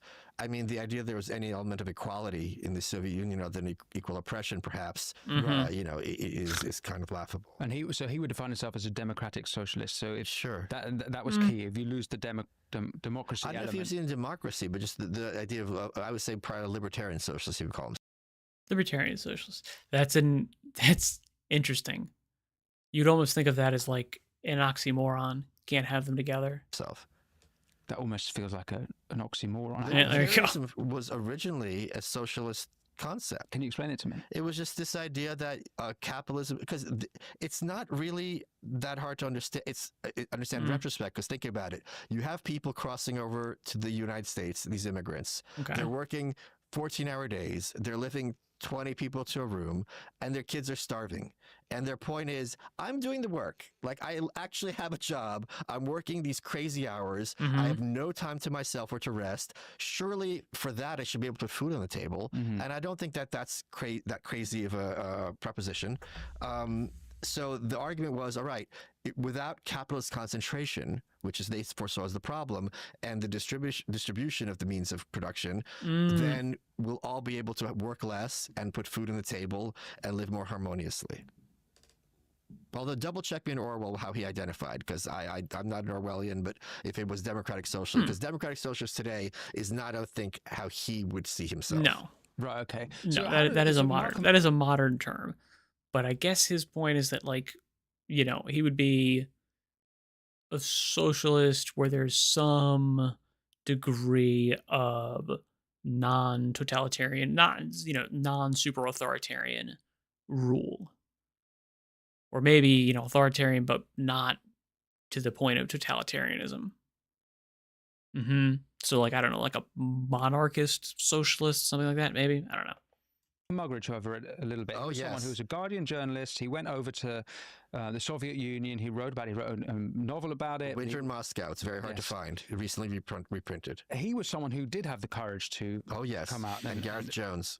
Who was Gareth Jones? Oh, so Gareth Jones was friends with, who was the last Liberal PM? I'm blanking his name. Lloyd George. Lloyd George during the war. Okay. The Lloyd George. So he was buddies with Lloyd George. He was a young man, Gareth Jones. Using his connection with Lloyd George, he went to the USSR in the early 30s. And this was when the Holodomor was happening, when there was no grain in the Ukraine and people were starving in huge numbers. But the reporting was everything. I cover this extensively in the White Pill. Everything's fine. Everything's great. Nothing to see here. So Gareth Jones, like a good newspaper man, is like, I'm not going to trust what the people in power are saying. So it was illegal to visit the countryside. So he took a train, got off early, and walked through these different villages. And he saw the same thing in every village, and they all said the same thing. No one's coming to help us. We're all starving. Please tell our story. And that's what he did. And there was a huge movement headed by Walter Duranty, who was head of the press corps in Moscow, by Western journalists to discredit what he said. New York Times. And Lloyd George even was like, "Oh, you know, I had nothing to do with this." So it was real. And he was murdered, I think, the day before his 30th birthday in, I believe, Mongolia or somewhere in China. He paid the price for it. So he was probably the most courageous of any of these figures. I talk about him as well at length in The White Pill. Duranty is covered a lot in a book by Ashley Rinsberg about the New York Times. I know he that was very much Lady Winked. correct, and he very much an apologist for what was going on at that time. So apologist doesn't even really cover it. He was a supporter of it, and he was like an apologist for like the bad stuff that was happening. But he was like, that's fine that this bad stuff's happening. It's not a big deal. You know, we're doing good stuff. This is, if anything, you know, we're thinning their herd a little bit. I mean, yeah, like apologist is perhaps a little conservative. You know, it's a little bit of an understatement. What's really disturbing is after all the truth about the Holodomor came out and all the death and all the sadism, it wasn't just evil, it was cruel as well. It wasn't just they were killing people, like they were being sadistic about it. Oh, it wasn't just starving. So they would go. It wasn't just famine, it was. So, but here's how it worked. Your own body would betray you, because if I see on your face that you're not losing weight, I know you're hiding food.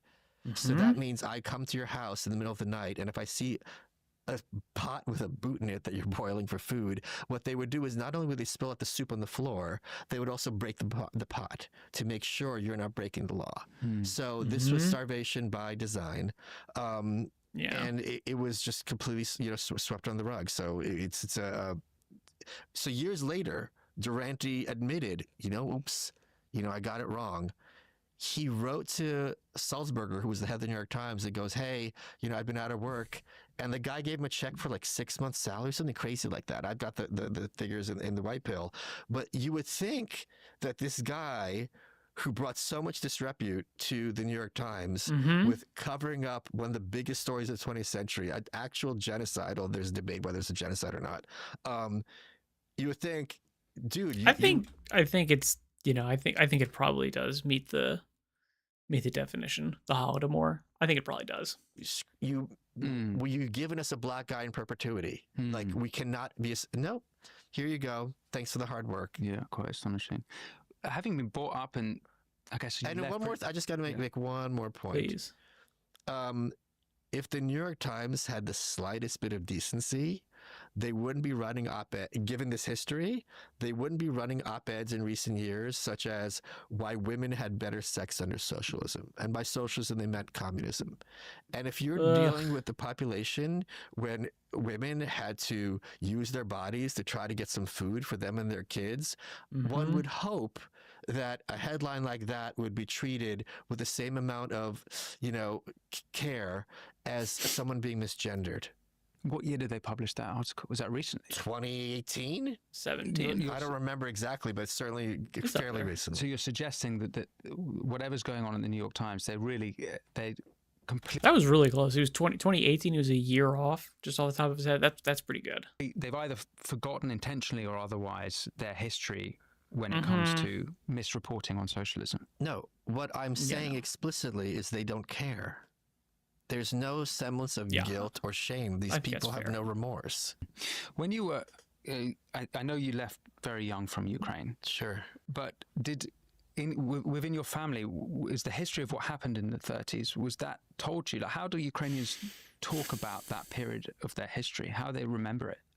We never talked about it in the family. We weren't in the countryside. We were in what was Lvov then, Lviv now. You got to be very careful, which we use the Russian or the Ukrainian term, depending on who you're talking to.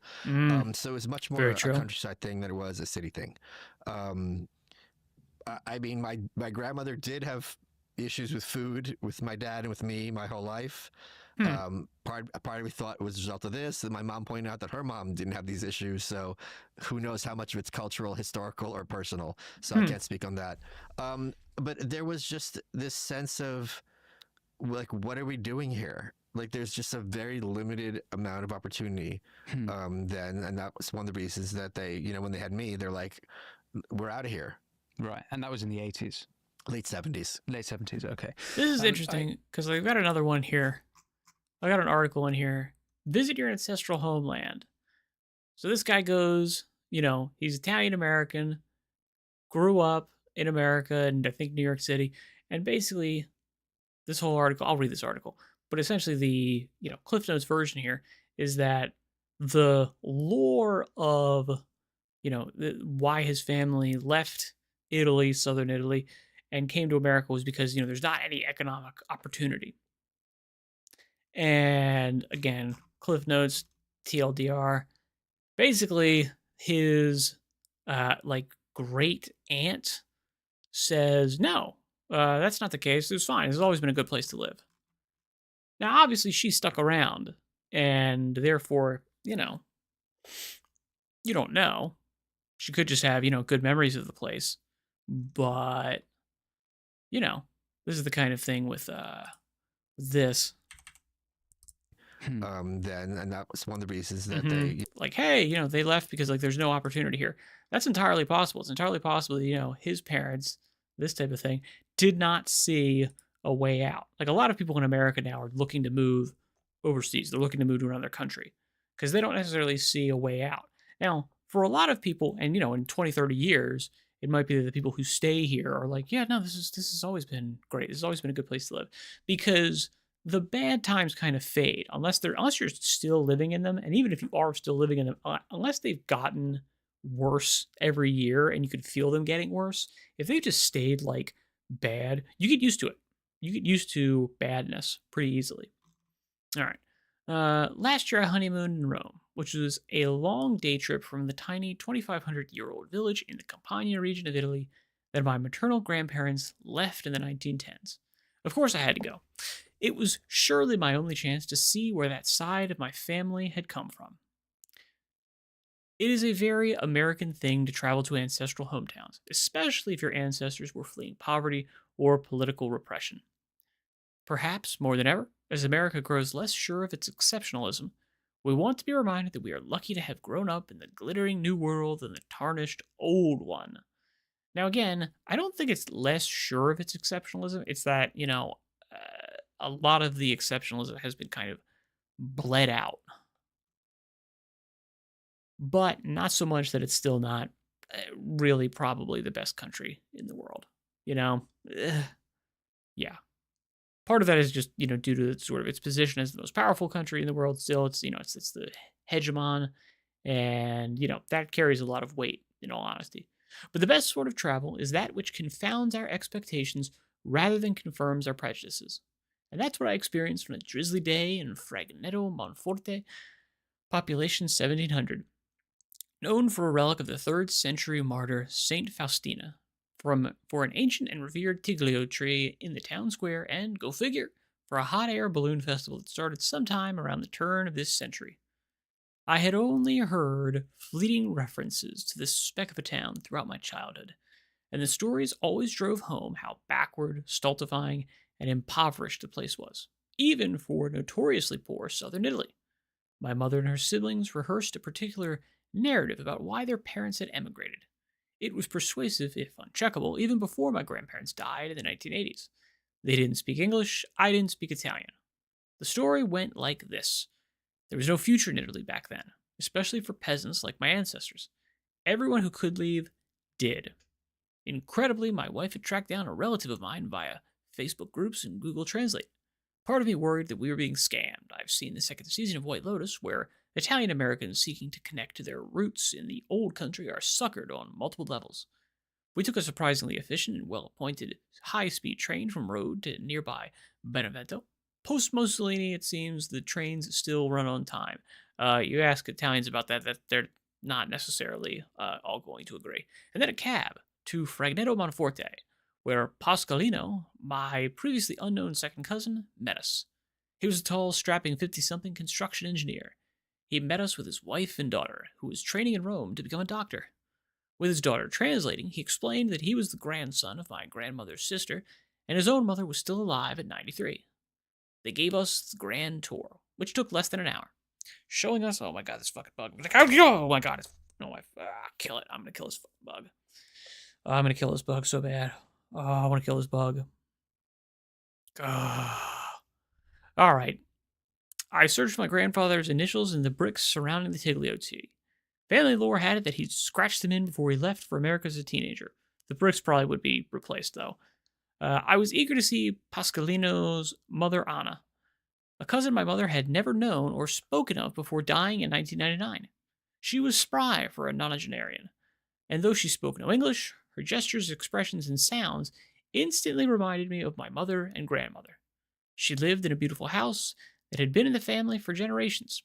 Truth be told, it was far nicer than the house I grew up in, or those of my Italian-American relatives, which occasionally veered into plastic-covered couches, mirrored walls, and gold foil wallpaper. Now, let's be fair, all of that stuff is taste. I agree. I don't like it at all.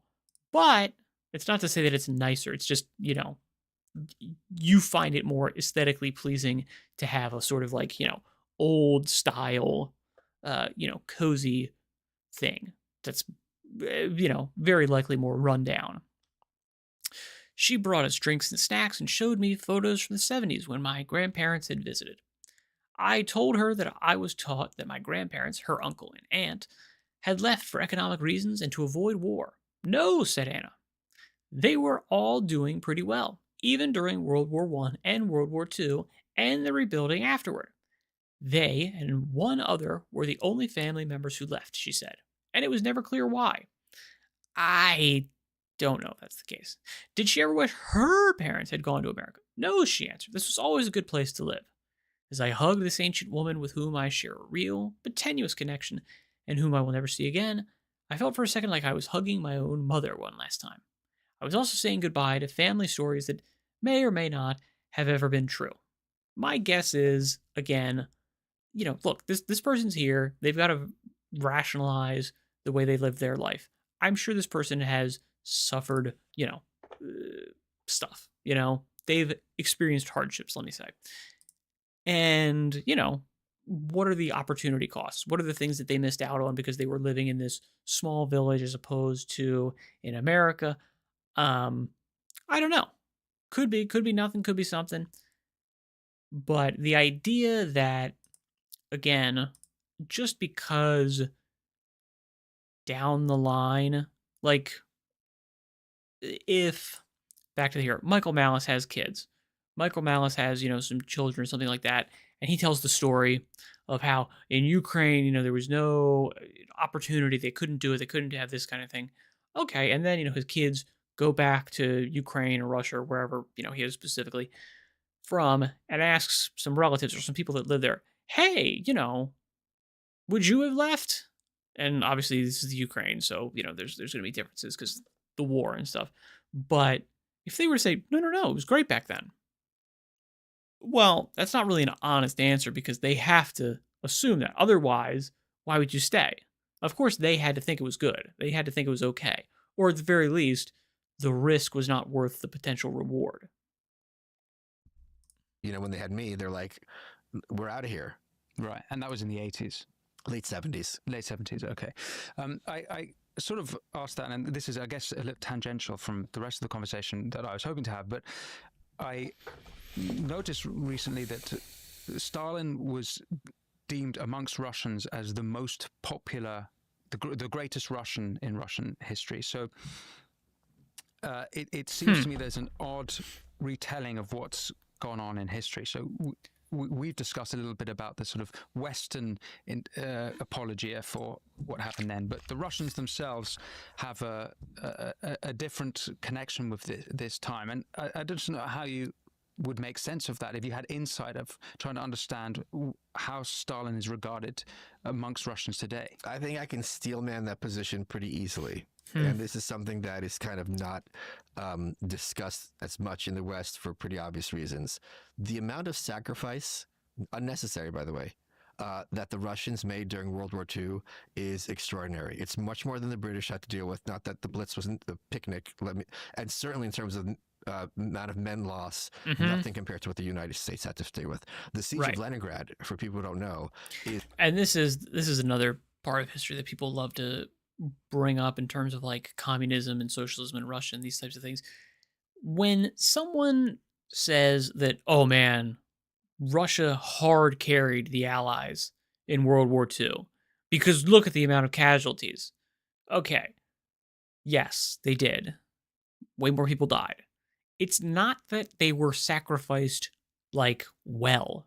It's not that, every one of their lives counted the same in terms of victories, moving the line forward, advancing the cause.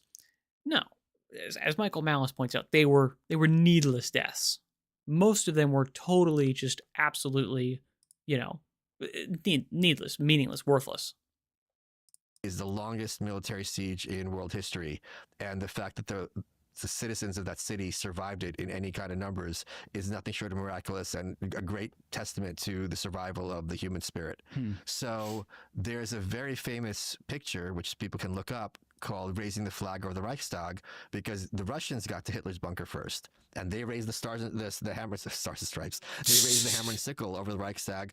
I don't remember how many millions of Russians lost their lives, both as a result, civilians and military. It's extraordinary. It's in the I think it's about 10 to 20 million. Yeah, it's insane. Yeah, And something like that. my understanding is that number is actually conservative and underreported. Like Probably, they wanted to yeah. kind of hush it because Stalin lost so many because he never thought in his wildest dreams Hitler would betray him. So I think if you look in that context, we're the ones who won World War II.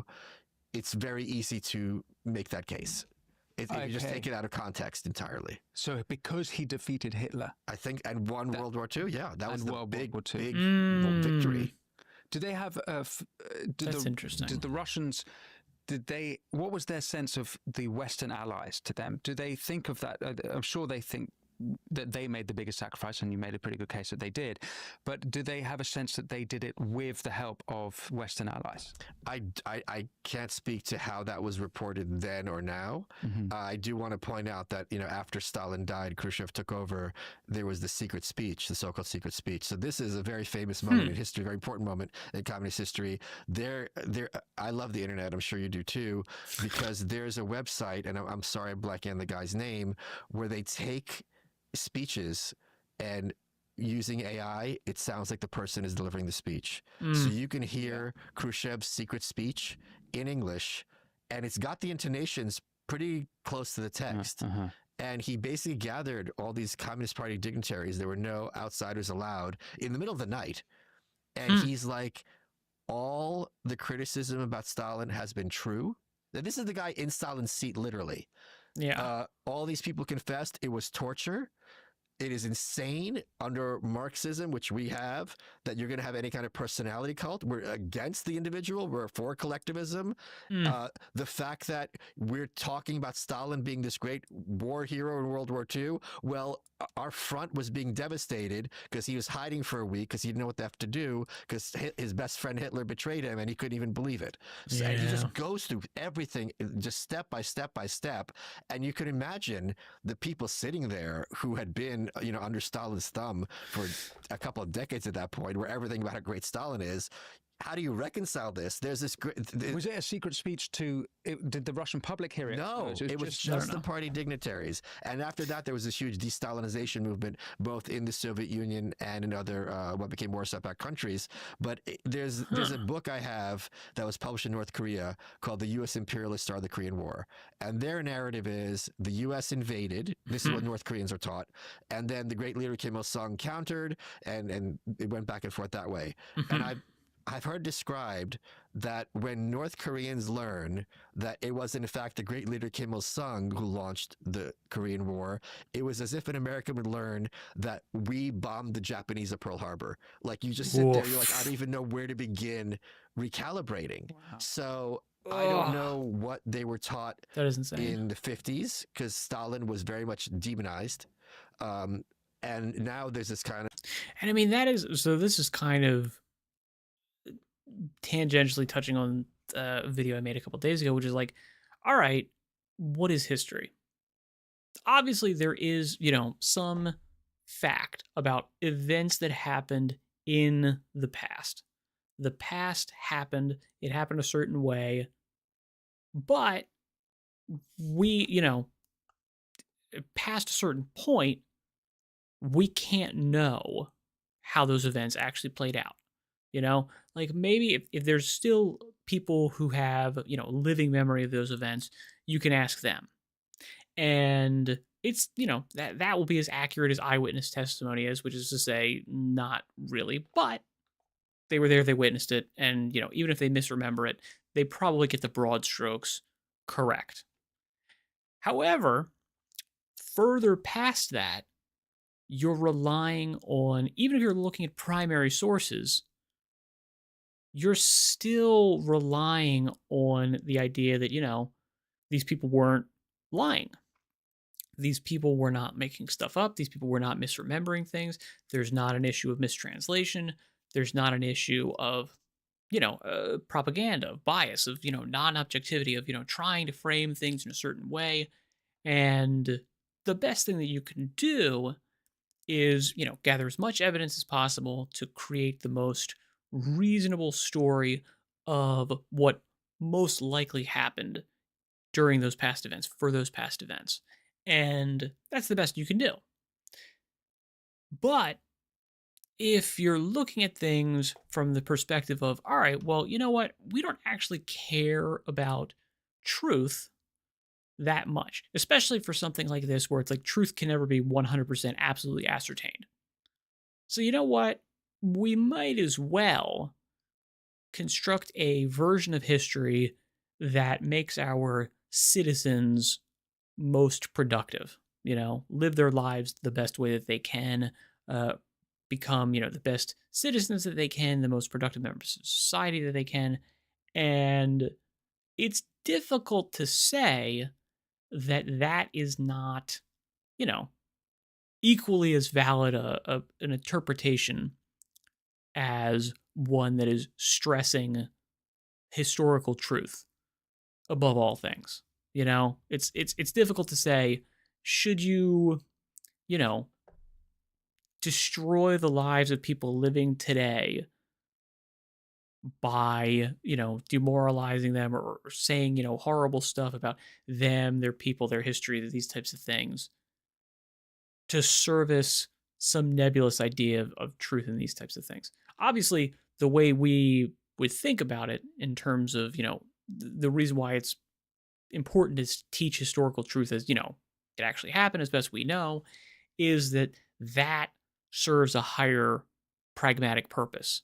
It's better that we know those truths, even if they're painful and they do, demoralize people, such that we don't make the same mistakes again.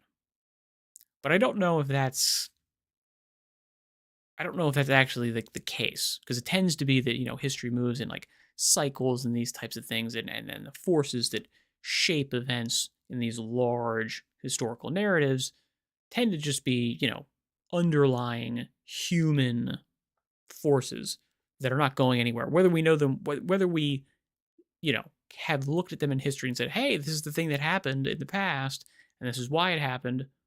Yeah, okay. Very rarely are you able to then go, oh, okay, well, because I saw this, I can steer away from it. I'm going to do that. It's very rare that's the case. So it's almost more reasonable to go, all right, well, in that case, it's important to know history so that it's not repeated. Okay, well, history repeats anyway, so screw it. We'll history, we can just throw it out, and we'll just kind of, do the thing that works best for people that are living right now. It's kind of difficult to, completely dismiss that as an idea, especially when, again, other people are doing it all the time. Like Chinese history is not truth. North Korean history certainly isn't. To the point where it's like, yeah, like, we're lying about stuff so unbelievably fundamental. Like, hey, the Korean War was started by North Korea.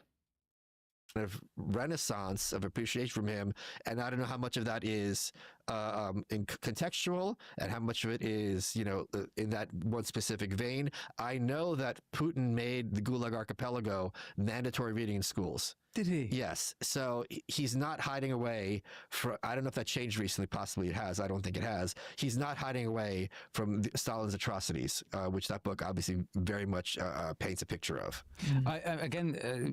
You might say the same thing. It's hard to know exactly what's going on within the Russian mind. But today, in the Ukraine war, in the West, there's a sort of battle amongst conservatives about whether the right approach is to not appease, but rather get involved and save democracy by defending Ukraine, and that's a kind of against the more isolationist, more like why are we spending billions on this war? But just I wondered from the Russian perspective if they are seeing it through a sort of World War II prism as well. Yeah, I mean, the one thing you can't dispute is that when the Cold War ended, Soviet Union becoming Russia again became a lot less important. Like for decades, the big foreign policy question everywhere was U.S. versus USSR. That was the world. Everything was viewed in that vein, right? First, people don't realize when they talk about third world countries, the second world was the Soviet Union and the Soviet satellites. It was the first world, the West, Russia and the satellites, and then third world is everyone else that are poorer. So they have this sense that the fact is the president is shaking hands with Putin. He is kind of, doing in many ways accommodating Putin. So this gives him a sense of pride and a sense of strength. And you can understand that to some extent. Do you think that Trump made the right move in doing that in his greeting in Alaska? You're referring to the Alaska meeting. I mean, even before that, he would speak he would make sure not to criticize Putin. I think my only goal is here's the thing. There's going to be a compromise. There's going to be appeasement, because I have not heard a single person, even who's the most diehard Ukraine apologist or a defender, I don't want to say apologist, say we're going to go to Moscow and take out Putin. Putin's getting away with it. Like, he's not getting taken out. So the question is, what are you willing to give? I had Konstantin on my show debating Dave Smith about this issue. And I asked Konstantin, I go, is it your view that if Putin takes over Ukraine, he's going to engage in some kind of genocide or ethnic cleansing? And he's like, no. I go, okay, then at that point you have to compromise. Because unless we're talking about, he's going to invade, just slaughtering people on a mass scale and have some kind of, insane war like genocide, then it's just like, okay, some people are going to be unhappy. There's no scenario where some people aren't going to be unhappy. And at a certain point, because I saw recent polls and I was glad to see this, I thought the Ukrainian people hate the Russian people with good reason. You know what I mean? Like, this goes way back. People can find out about this on themselves. It's not complicated. But the recent polls had back to the Holodomor. Way before that, even before that. It is old. If you've ever worked in a Russian-Ukrainian neighborhood, and I have, it's bad. We had to fire a guy because he got into a fight with I don't remember who was Russian, who was Ukrainian, but yeah, he had to get fired. And we had to escort him out. It was crazy. Big percentage of the Ukrainian people now want the war to end. Because I thought they're like, we're going to fight this till the last man. And I'm like, at a certain point, it's just a Pyrrhic victory. What's the point of being Ukrainian on a pile of ashes? So I'm hopeful.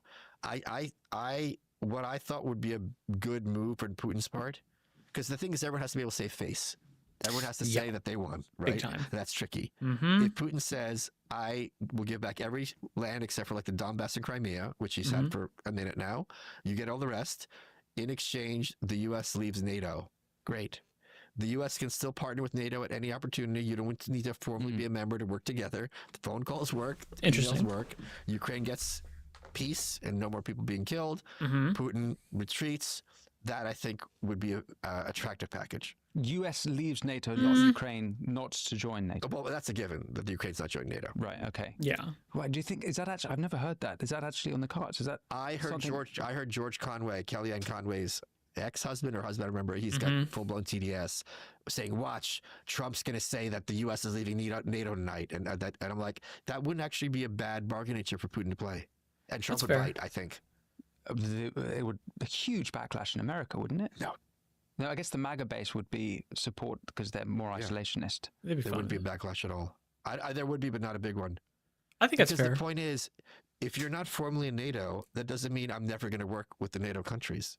Right. You know, if the UK is not part of the EU, you still work with them. Yes, quite. Mhm. That's the sort of fallacy of Yes. these That is sort of fair. groups. This Yeah. is the same thing we had when And it also allows, I mean, I guess Trump already did a lot of this stuff, but like the renegotiating, the trade deals and these things. So I mean, that's a thing, and you then dangle that in front of the European allies and stuff, and go, look, we had to do this. We had to do this to stop this war. You wanted this war stopped. It's right on your doorstep.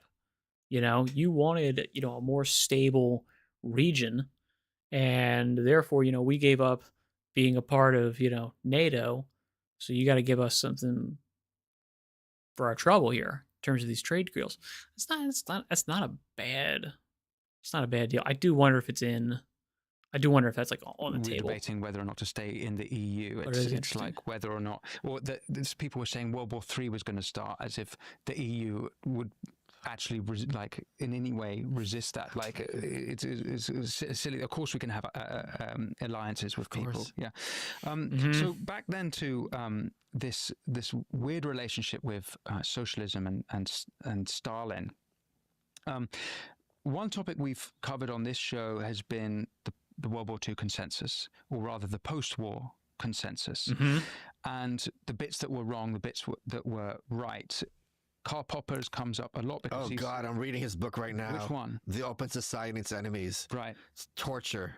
So this is sort of pivotal, right, in my opinion, in the post-World War II consensus, Yeah. because he creates this dichotomy. He writes it in 1944. He creates this dichotomy between the open societies and the closed societies. On the open societies, i.e. the good things, it's democracy, it's liberalism, it's freedom of speech, it's all these sort of freedoms. And then the bad side, the things, not only the things that should be avoided and resisted at all costs. Not only was it Nazism and authoritarianism, but he also lumps in there religion, and he lumps in there nationalism. And so for me, it sort of creates this dichotomy that we're still... I think the populist movement today is a breakaway from that That's right. World War II I consensus. agree with you. Oh, yeah, It definitely. wasn't just Popper. There's a lot of writers there, and of course George Soros was a student of Karl Popper at LSE. And he wrote the introduction to the book, the recent reprint. Is that right? Yes. Wow. I think he named the Open Society after Karl Popper. He absolutely did. Yeah. And if you read George Soros's books, as I have done, he references Karl Popper all the time.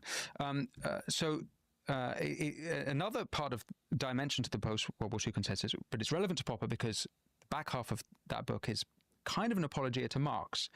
Apologia. I thought he goes after him. He sort of goes after him. Okay. He kind of says his heart is in the right place, and he kind of gets some things wrong, but this actually, he means good, and like we should listen to. I would say it's not a full blown apologia, but it's not a harsh criticism, considering if you actually read Marx now, it's clearly like repugnant, and it certainly is to me, and he calls for bloodshed at various points. So in my opinion, He revels in it. It's not just some kind of asterisk. I admit what? He revels in it. He the revels in bloodshed. it. It's not. It's like kind of like riling up the base. It's not just some kind of asterisk. Oh, yeah. Like, oh, this is gonna Marx cause... does. Very fair. It's like, Oh, you yeah. know, sorry guys, it's gonna. It's like no, Like, no. we like, have oh, to yeah, do this. come, It's like, like, no, get your yeah. gun. It's like, we want to do Yes, this. quite, We yeah. want to get into that. And That's true. So one sort of aspect, then I think, to the post-World War II consensus, and this I discussed with Jonathan Pageau at some length, is the relationship with Russia's Stalin, because we allied with them, we don't have the same, generally on a sort of aggregate, or like the feeling of societies in the West is not as anti-communist and anti the hammer and sickle as we are anti-Nazi and anti the swastika. That's fair. Yeah, you see that a lot, especially like if you look at like Eastern Europeans. They are super anti-communist. I mean, the younger-ish generations that haven't, they weren't directly raised under it. They're losing a bit of that vaccine. They're losing a bit of that immunity. But a lot of the people that operated under it, who lived under it, who were raised under it, hate it more than anything else, because they know what it is. They know what it is to live under it, as opposed to people in the West who never really touched it. So it doesn't have the same, distastefulness to people in the West. Now, I would say it's right that we are anti the swastika and anti Hitler, obviously. Well, it's not apparently obvious, but that's another conversation. Taking those hard stances, Winston. I know that there's some Hitler revival going on in America. Yeah. Perhaps we can talk about that later. I blame Bowie. Why? Oh, he had that period where he said he was a fascist, and the Aladdin Sane logo is like the BNP.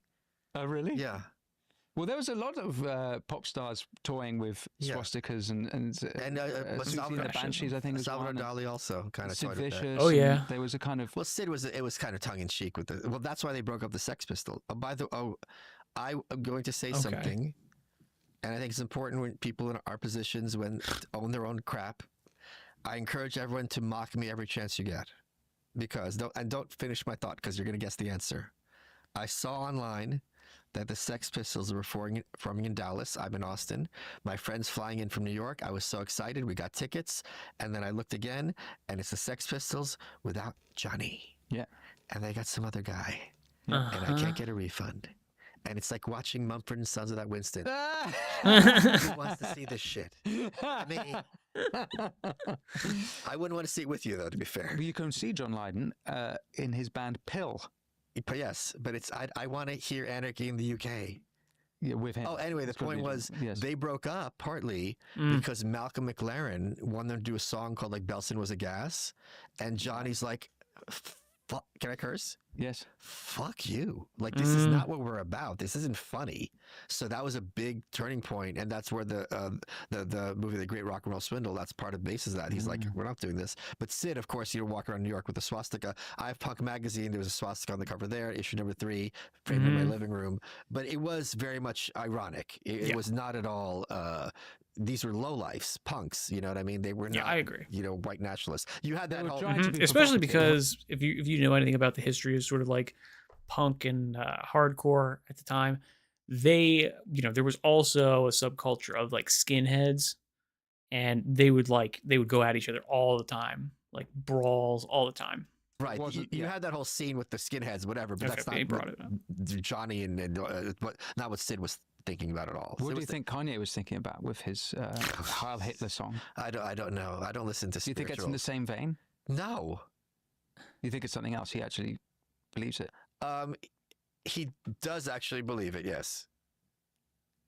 So he believes in Hitlerism. You think that? Why have you come to that conclusion? To some extent. I mean, Hitler wasn't exactly a fan of black people, to put it mildly. No. I know people. I know people who know him, and it's just like it's not just a shtick. Like he's really a Nazi, a neo-Nazi. I mean, no, you can't. No. There was a Saturday Night Live sketch with I forget, I can't pronounce her name. She played Precious. Gabrielle Gabrunet or Sabrunet, I forget her name. She's an African actress. Okay, I swear to God, I'm gonna get this Black freaking Hitler. bug. He's back and he's black. Like, and that was the joke. And since I do believe we live in a simulation, it's like, all right, like we're doing it now. Black Hitler. All right, sure, why not? Right. I mean, the Queen now is a guy here. A little different. Sure. Yeah. That's a perfect analogy. Oh, this freaking bug, dude. So let's go back to this is a different bug. This idea that Pajot was toying about with, Yes. that the West didn't This is a different learn the right bug. lessons with regards to the East and with what was going on under Stalin, like they did with Hitler. That's correct. And it seems, well, I wonder what your take on that was, why you think that was, why there was this different relationship here with that ideology. There's a big part of history that's taught to the masses that is good guy, bad guy. In fact, when Syria just fell not that long ago, I remember a lot of people being like, oh, is this good for us or bad for us? Maybe it doesn't affect you at all. Maybe both sides hate you. Maybe both sides like you. But it has to be binary, good guy, bad guy. And it's, you say that the argument that is taught that like, oh, made a deal with the devil, partnering with Stalin. It's not really taught that way in America. It's more like, Stalin did bad stuff, but you sweep that under the rug. It's not really part and parcel. Yeah, especially in terms of like World War II and these types of things, it's really not. I mean, maybe it's taught now, but I can't imagine that it is. But it was never taught as, you're making a deal with the devil. It was like, no, like, they were your allies. And then afterwards, there was a divergence. It's like after World War II. It was never, during or before World War II or these types of things. Like, this guy came in, that was never a thing. It was like, oh yeah, no, like they're good allies. And then afterwards, there's the Cold War. There's not a, deal with the devil. We knew about all bad stuff that was going on. It was like after World War II that things got, bad and heated. In fact, during the war, it was heavily censored by the government in Hollywood. They worked together to make sure Russia was presented the best possible light. And this was very much considered a part of the war effort. I talk about that also in the book. There were movies and they had someone from Washington looking over, don't present them as breaking treaties or being dishonest, something like that. This was a big, big deal. Because they were your allies. Our allies, yeah. You undermine the war effort. So I think a part of that is, if you point out that Stalin was Stalin and what he did, somehow suddenly that World War II narrative is a lot less clean. But doesn't that change quite rapidly at the political level after the war with Truman and McCarthyism? And there's a kind of... Well, McCarthy's the best. So if you listen to leftists, McCarthyism is the worst thing that ever happened to America other than slavery. The one time leftists get canceled and they still haven't gotten over it. So... But Truman gets elected by the people. So he... Sure. So in 52, yeah. Yeah, in 52. So it is the case that he's openly, he wins, democratically wins. No, sorry, 48. He got elected. Sorry. That they know that he's anti-communist. So the American people vote for a guy that they know is anti-communist, right? So you're just referring to the one portion of society. And Truman being anti-communist is like, I don't know as much about this. I'm basing this on others. People's stuff, but I don't think he was as ardent as people perhaps remember him. Like, I think he was, but it was not like something tried and true, dyed in the wool. Sorry. So Truman wasn't a McCarthyist. McCarthy was obviously Senator McCarthy, Joe McCarthy. He was in the 50s. And what he's regarded as is that he was accusing lots of innocent people of being communists and their reputations and lives were ruined. Bullshit. And this is this. He was totally justified, and basically everybody after the fact turns out that he was worried about and accusing and interviewing were all actual legit card-carrying communists, and also not only communists in terms of their political values, but connected to the Communist Party of the Soviet Union. Red hysteria and oh my goodness, clutching her pearls. So it's still constantly talk about like these poor innocent people, but as I make plain to point out, and as Ayn Rand pointed out, it's not like voting for the Green Party here. The Communist Party of America was taking direct orders from Moscow, from Stalin, from from an evil dictator who killed millions of people, including children and so on and so forth. So this presentation that these were men and women of conscience who just had a different perspective is completely whitewashing the actual situation. And that's not at all to defend McCarthy. And the term itself is a little bit disingenuous because McCarthy was a senator, but their biggest issue is with the House Un-American Activities Committee, which was obviously in the House, not the Senate. So then Hollywood has this relationship with communism that starts in the Second World War. Is that No. It started in the 30s. What are you talking about? The Red Decade. Okay, I don't, this is not a history I know. So well, you should have read the book that's on your table. it's poorly written, but it's in there. Okay? I read The New Right, which is a fantastic book. Okay, this is all in the white pill. Yeah. So here's what happened. Marxism was predicting that capitalism is going to collapse under the weight of its own contradictions, right? That was the prediction. And the claim was also that Marxism is scientific. So you could set your watch to it. Which is why I think this is kind of my issue with Gary's economics, Gary Stevenson, is that it strikes me very much in the same vein as Marxism. Not necessarily the scientific part of it that that Malice is talking about, but the idea that, capitalism, the economy, is going to collapse. It's going to collapse under the weight of its own contradictions, its own kind of centralization of power, its own consolidation of power in certain areas and with certain people.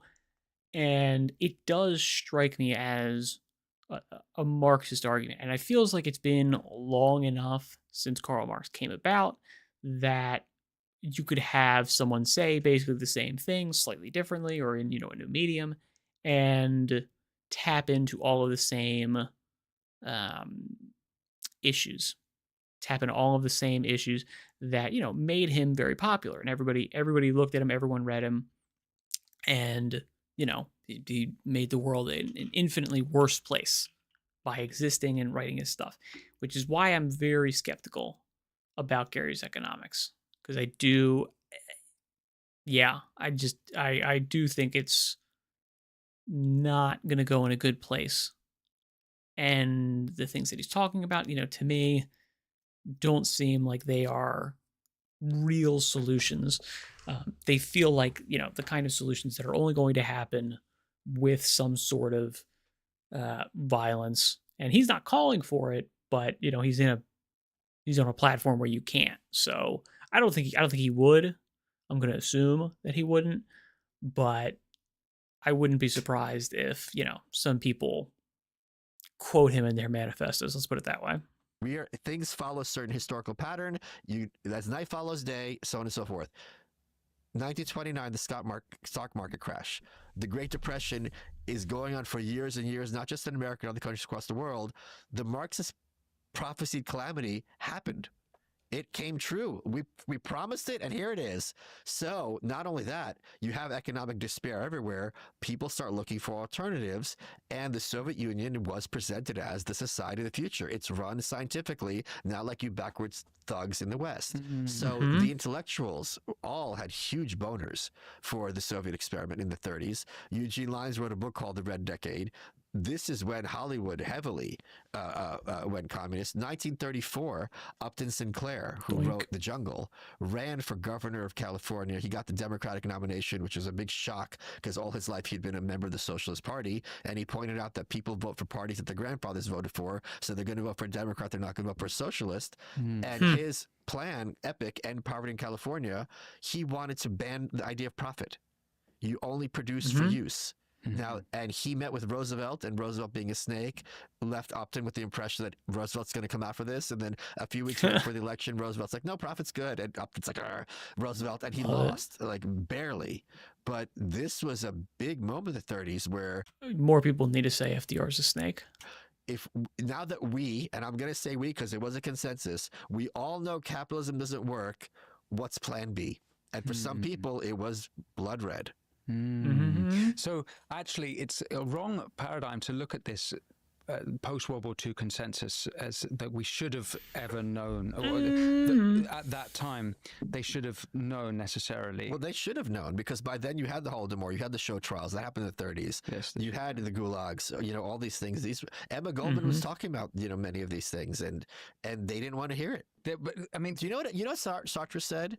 But he goes, yes, these concentration camps are terrible, but I find equally objectionable all the political hay people are making about them. Equally. Wow. Yeah. That's astonishing.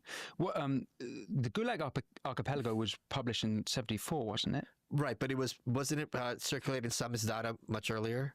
I think that's I'm sure that you'll know that's right. So, but if someone like Solzhenitsyn can make such a splash, that is significantly later. So it seems to me that if that information might have been known, but it wasn't widely known. Well, the secret speech, 1956. When Khrushchev said it's all. The thing is, the second Stalin died, they start tearing down the gulags. Like it was very much him and his will, and they started de-Stalinized. They blew up. There was this gigantic statue of him in Prague that took like 20 years. I don't know how many years to build. Double check it on me. But they bombed it. They dynamited it. You can still see. I think the feet are still up, something like that. So very quickly, it was this huge movement of like, we're gonna pull back on this insane level of totalitarianism. We're at a 10. We're gonna go down to a 9. It depends on the country. Like Romania later got worse. North Korea is obviously a huge example of the the contrary. And this is also a big reason of the conflict between the Soviet Union and China, because Mao was very much a totalitarian in Stalin's vein. He was even worse than Stalin in many ways, where the Soviet Union, relative to China, was far more liberal. So actually, then it's no matter how bad the news comes out, this sort of idea is never going to get away. It's kind of almost wrong to think about this as a sort of post-World War II consensus thing. It's not that at all. It's something deeper. Look, what do you mean by who's having the consensus? My line of thought and my explorations in this have put it down to something that happened in that 1945 period about how we saw the world and a consensus that we all bought into. But it's almost as if it was never even really a proper conversation about Marxism. It was just all about it was on nationalism nationalism and Nazism. Wait, who had a consensus about Marxism in your opinion? I don't think there was. It wasn't part of the consensus. Right. Okay. But it was, if anything, it was still kind of positive. Yes. Yes. Yes. Of course. Absolutely. But it was the focus was more on Hitler and less on the evil that was going on the other extreme. That's right. Yes. Yeah. Okay. So can this idea ever go away then? Will socialism? Is it possible that these ideas, despite what's happened, how do we ever come to terms with them? Who? Well, look, Bernie Sanders is very popular. You mentioned your party with Jeremy Corbyn. Like, these are. Is Diane going to join? Do you know? Did she say she's going to join? I don't know whether Diane Abbott will join. Okay. But she's certainly expressed a favourable opinion of Mao, which I think we actually talked about on our last. I just read her autobiography, A Woman Like Me. I have a signed copy, and I think it was very cruel for them to make her sign copies because she has Parkinson's, and the signature reflects this. Oh my God! You can only imagine what that must have been like for her. So it's really funny because that interview she gave, where it was a complete train wreck with I forget the presenter's name about the policeman, how much it's going to cost. You know this? You know this, right? Yes, I do. Yeah. Who was the presenter? Do you remember? I don't remember. No. In the book, she's like, well, it was my diabetes. I have low blood sugar. And it's like, okay, let's assume that's true. If I had diabetes and I'm coming to interview with you, I'm just going to check the blood sugar. Right. You're the Shadow Home Secretary. Yeah. Like, do your homework. It was a car crash. But anyway, you were saying about... Well, look, let's put it another way. Oh. Is it this sort of... Bernie's not a Marxist.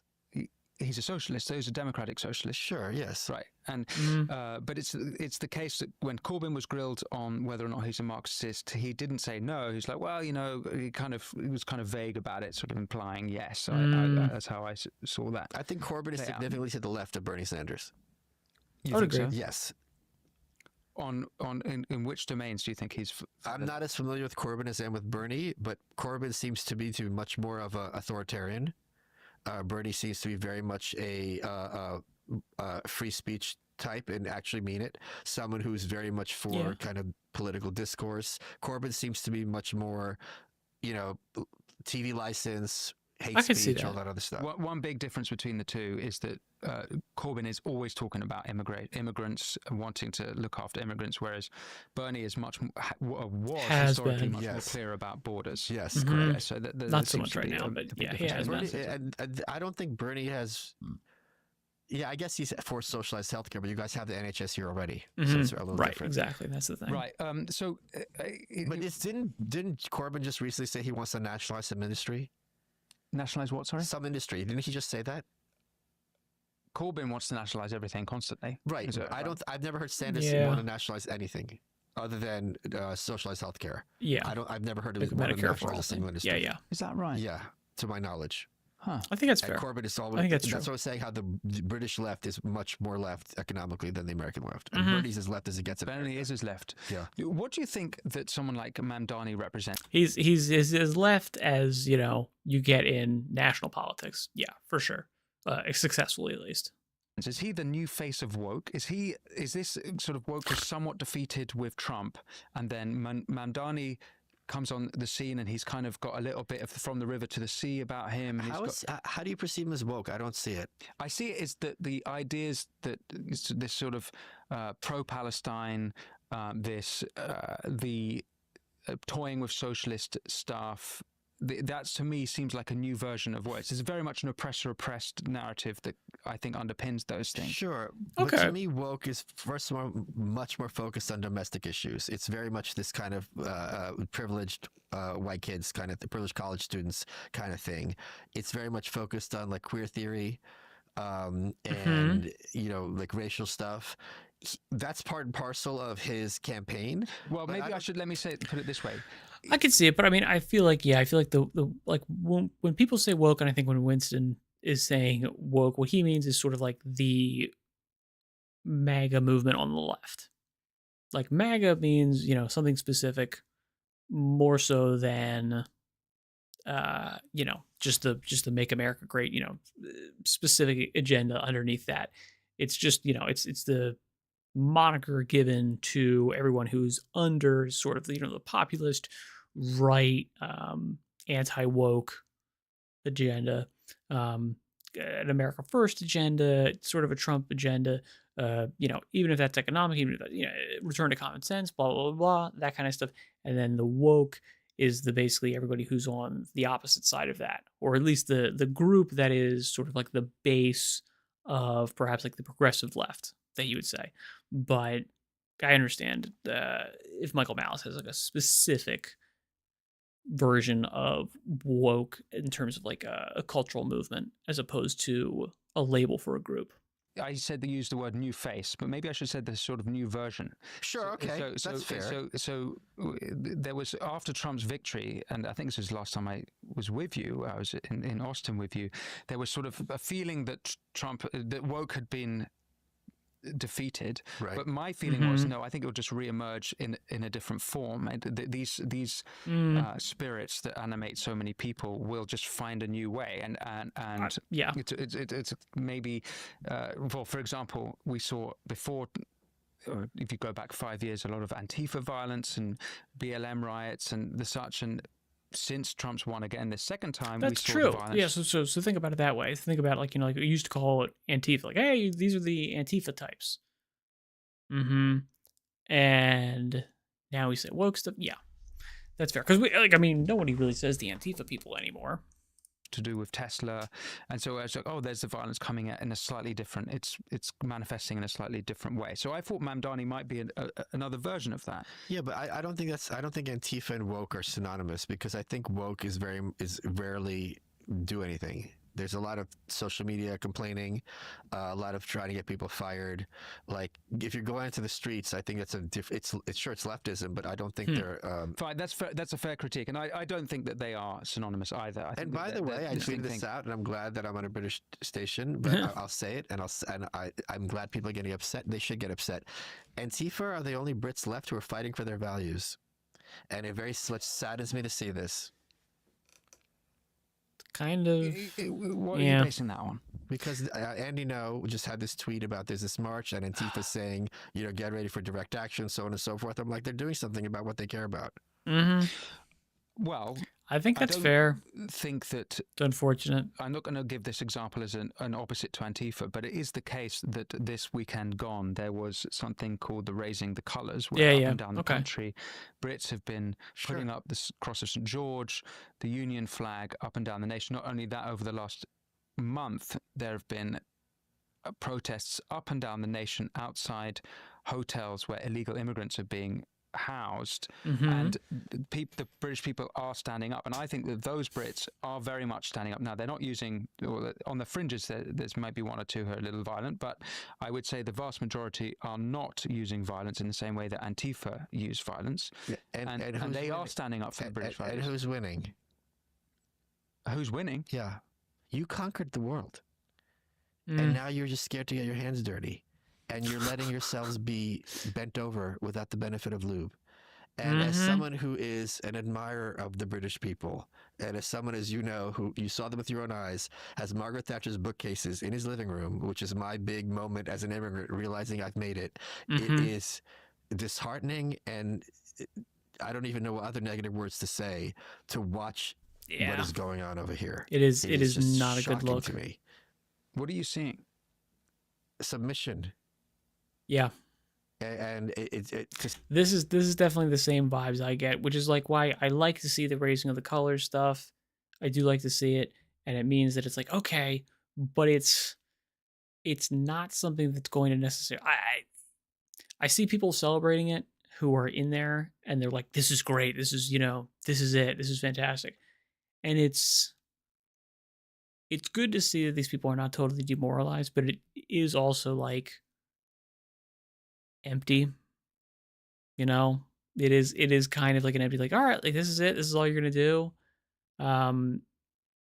Yeah, like unfortunately, like you need to do more. And I don't know if you're in a country that is going to allow you to do that anymore. I mean, this is the thing. Like, okay, if you were to have 3, 4, 5 years, and I don't know the exact election cycle. What's the how long it has to be before you could potentially get a new election, call a snap election. I don't know, like dissolve part. I have no idea for the exact particulars on the legal maneuvers that would need to happen to elect new people.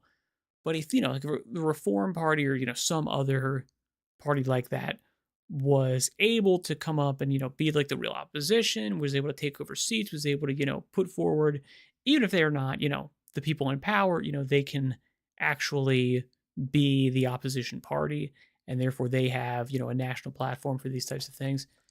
That would be something where I would go, okay, you've got the potential for traction. You've got the potential to move in the right direction, or even just a different direction. But I don't see that. And hopefully the raise the colors thing is the start of that, is the start of okay, it's going to take a little bit longer because the UK is a little bit worse off than the US was when they were electing Trump and that stuff. So it might take a little bit longer. They're a little bit more of a conservative, stolid people, even if the government is, for sure, I do agree with this, way more left wing, which is why I think it's gotten worse faster and further. So I mean, we would like to hope that they're going in the right direction, but I do kind of feel a lot of sympathy with Michael's position here, which is like, I don't know if it's enough. I don't know if it's gonna work out. I do kind of, I worry for that. You do give off vibes of a conquered nation, like Tim Pool had said. Such an extent. I'm going to say this. You're not allowed to say it, and other people in this country can't say it. The British Empire was more good than harm. Oh yeah. And you got to stop apologizing for this. It's a very there's pluses and there's minuses. It's not all negative. And it's insane that this is something that the Brits somehow have to feel the need to constantly say, like, you were worse than the Nazis. It's crazy to me. Yes. That you're right. And you should be proud of this. I had Count Dankula on my show. How many people live in Scotland? The accomplishments of the Scottish people for the impact of the world. Oh they yeah. should all have their shoulders aching from patting themselves on the back so much. Like, it's crazy to me that in this, I was talking to Sargon, Carl Benjamin. The last British PM who loved this country was Thatcher. And that is so disheartening to see, because if I can make the case about how great Great Britain is, everyone in this country should be able to do the same thing. It's not hard. Yes. Well, I think that there's going to be a pushback, a patriotic pushback. I see it re-emerging. Okay. I think that it is. Well, from your words to God's ears. I guess God save the king, I guess you say now. The king. Yeah.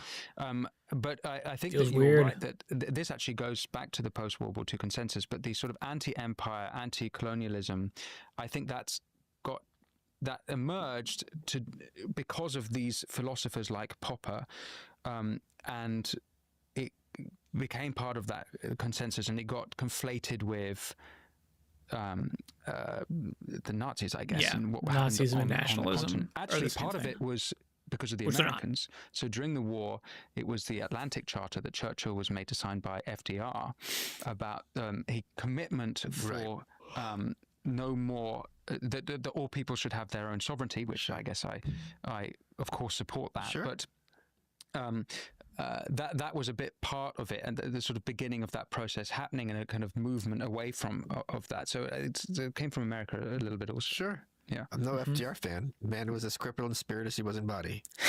Say that again. The man was as crippled in spirit as he was in body. That's good. You have to elaborate. No, I don't. No, God, it's so good. That's such a good Why one. was he so crippled in spirit? Because he's a horrible human being.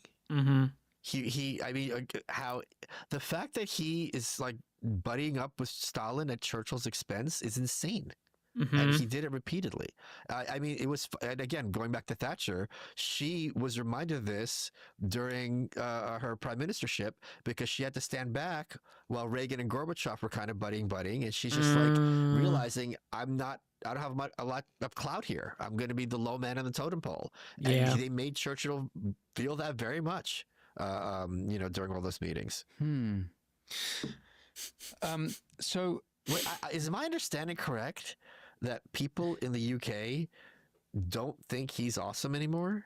Churchill. Yeah. Yeah. I think that there's been a big anti-Churchill movement. There's a big that's push, come yeah. from the radical left mainly, but also a lot of the mainstream left. They, instead of talking about, they won't even acknowledge anything good he did, like defeating the Nazis, for example, but they will emphasize that he was, or they'll claim he was a great racist, and there's a total revisionism about various things. Do they think that all those young men storming Normandy were like urban feminists?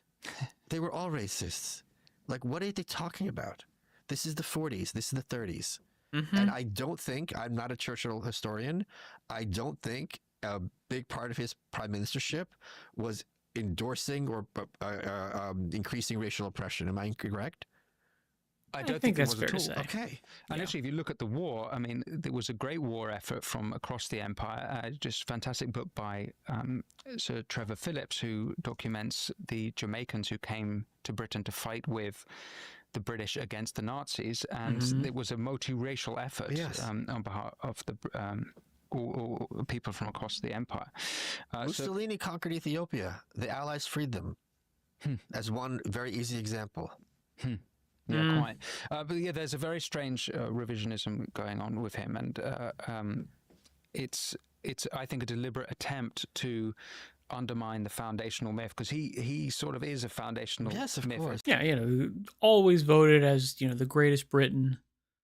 And, you can't have that.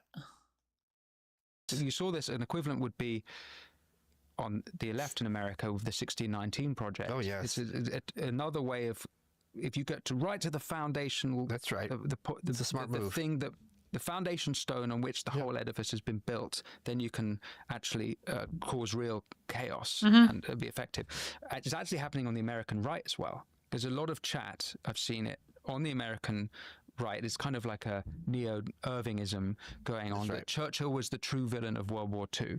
We've seen this on major podcasts. I don't need to name names. I think I have seen some of that. And that's pretty shocking to hear. Do you have any insight about why that's happening from the right in America? Yes, because if you are going to oppose internationalism, the globalists, right, as Alex Jones would say, that foundational myth is the post-World War II consensus. That's fair. It's the idea that the lesson that we, air quotes we, all learned was that nationalism leads to Hitlerism and genocide.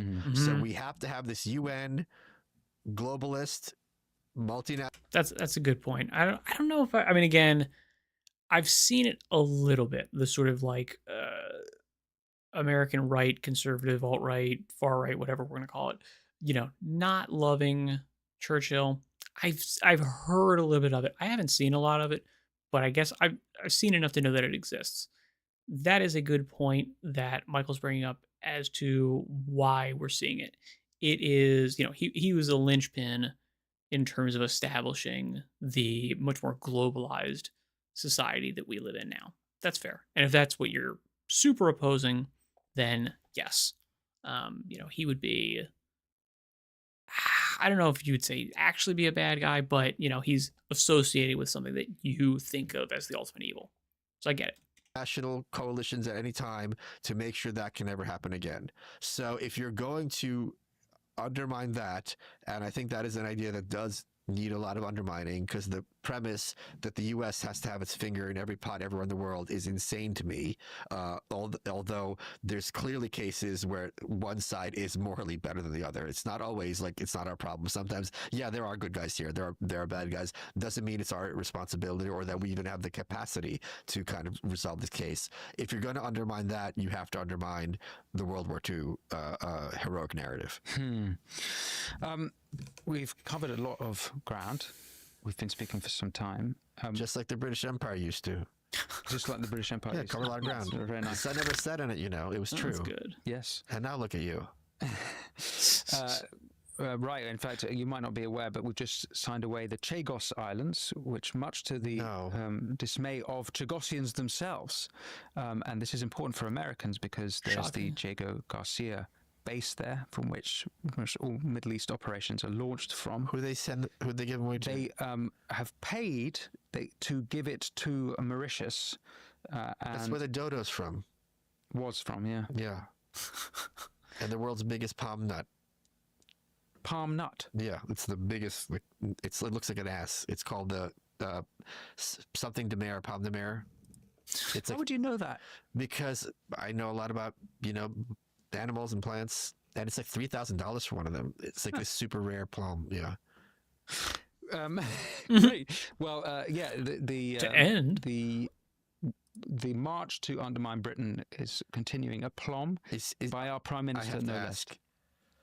I'm scared to ask. Let's hear it. Are they talking about giving up the Falklands?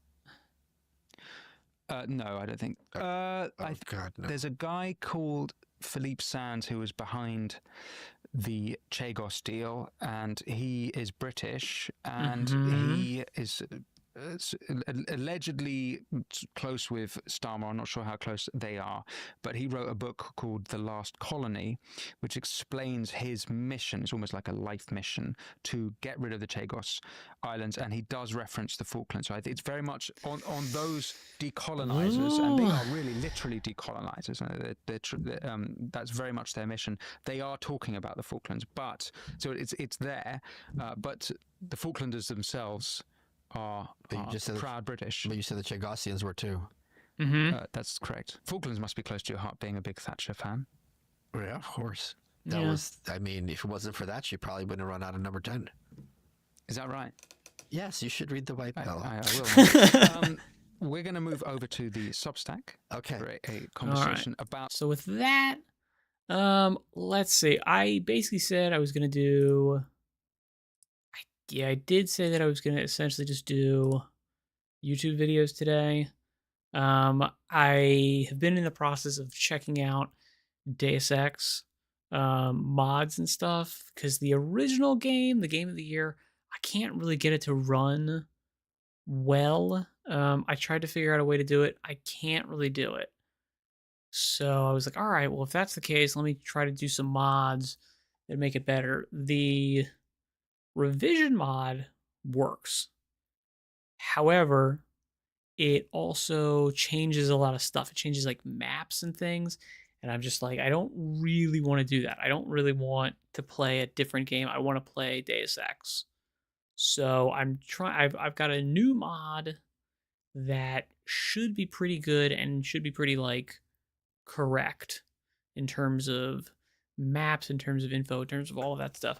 So it should be okay, and I should be able to do it. However, I think maybe we'll wait.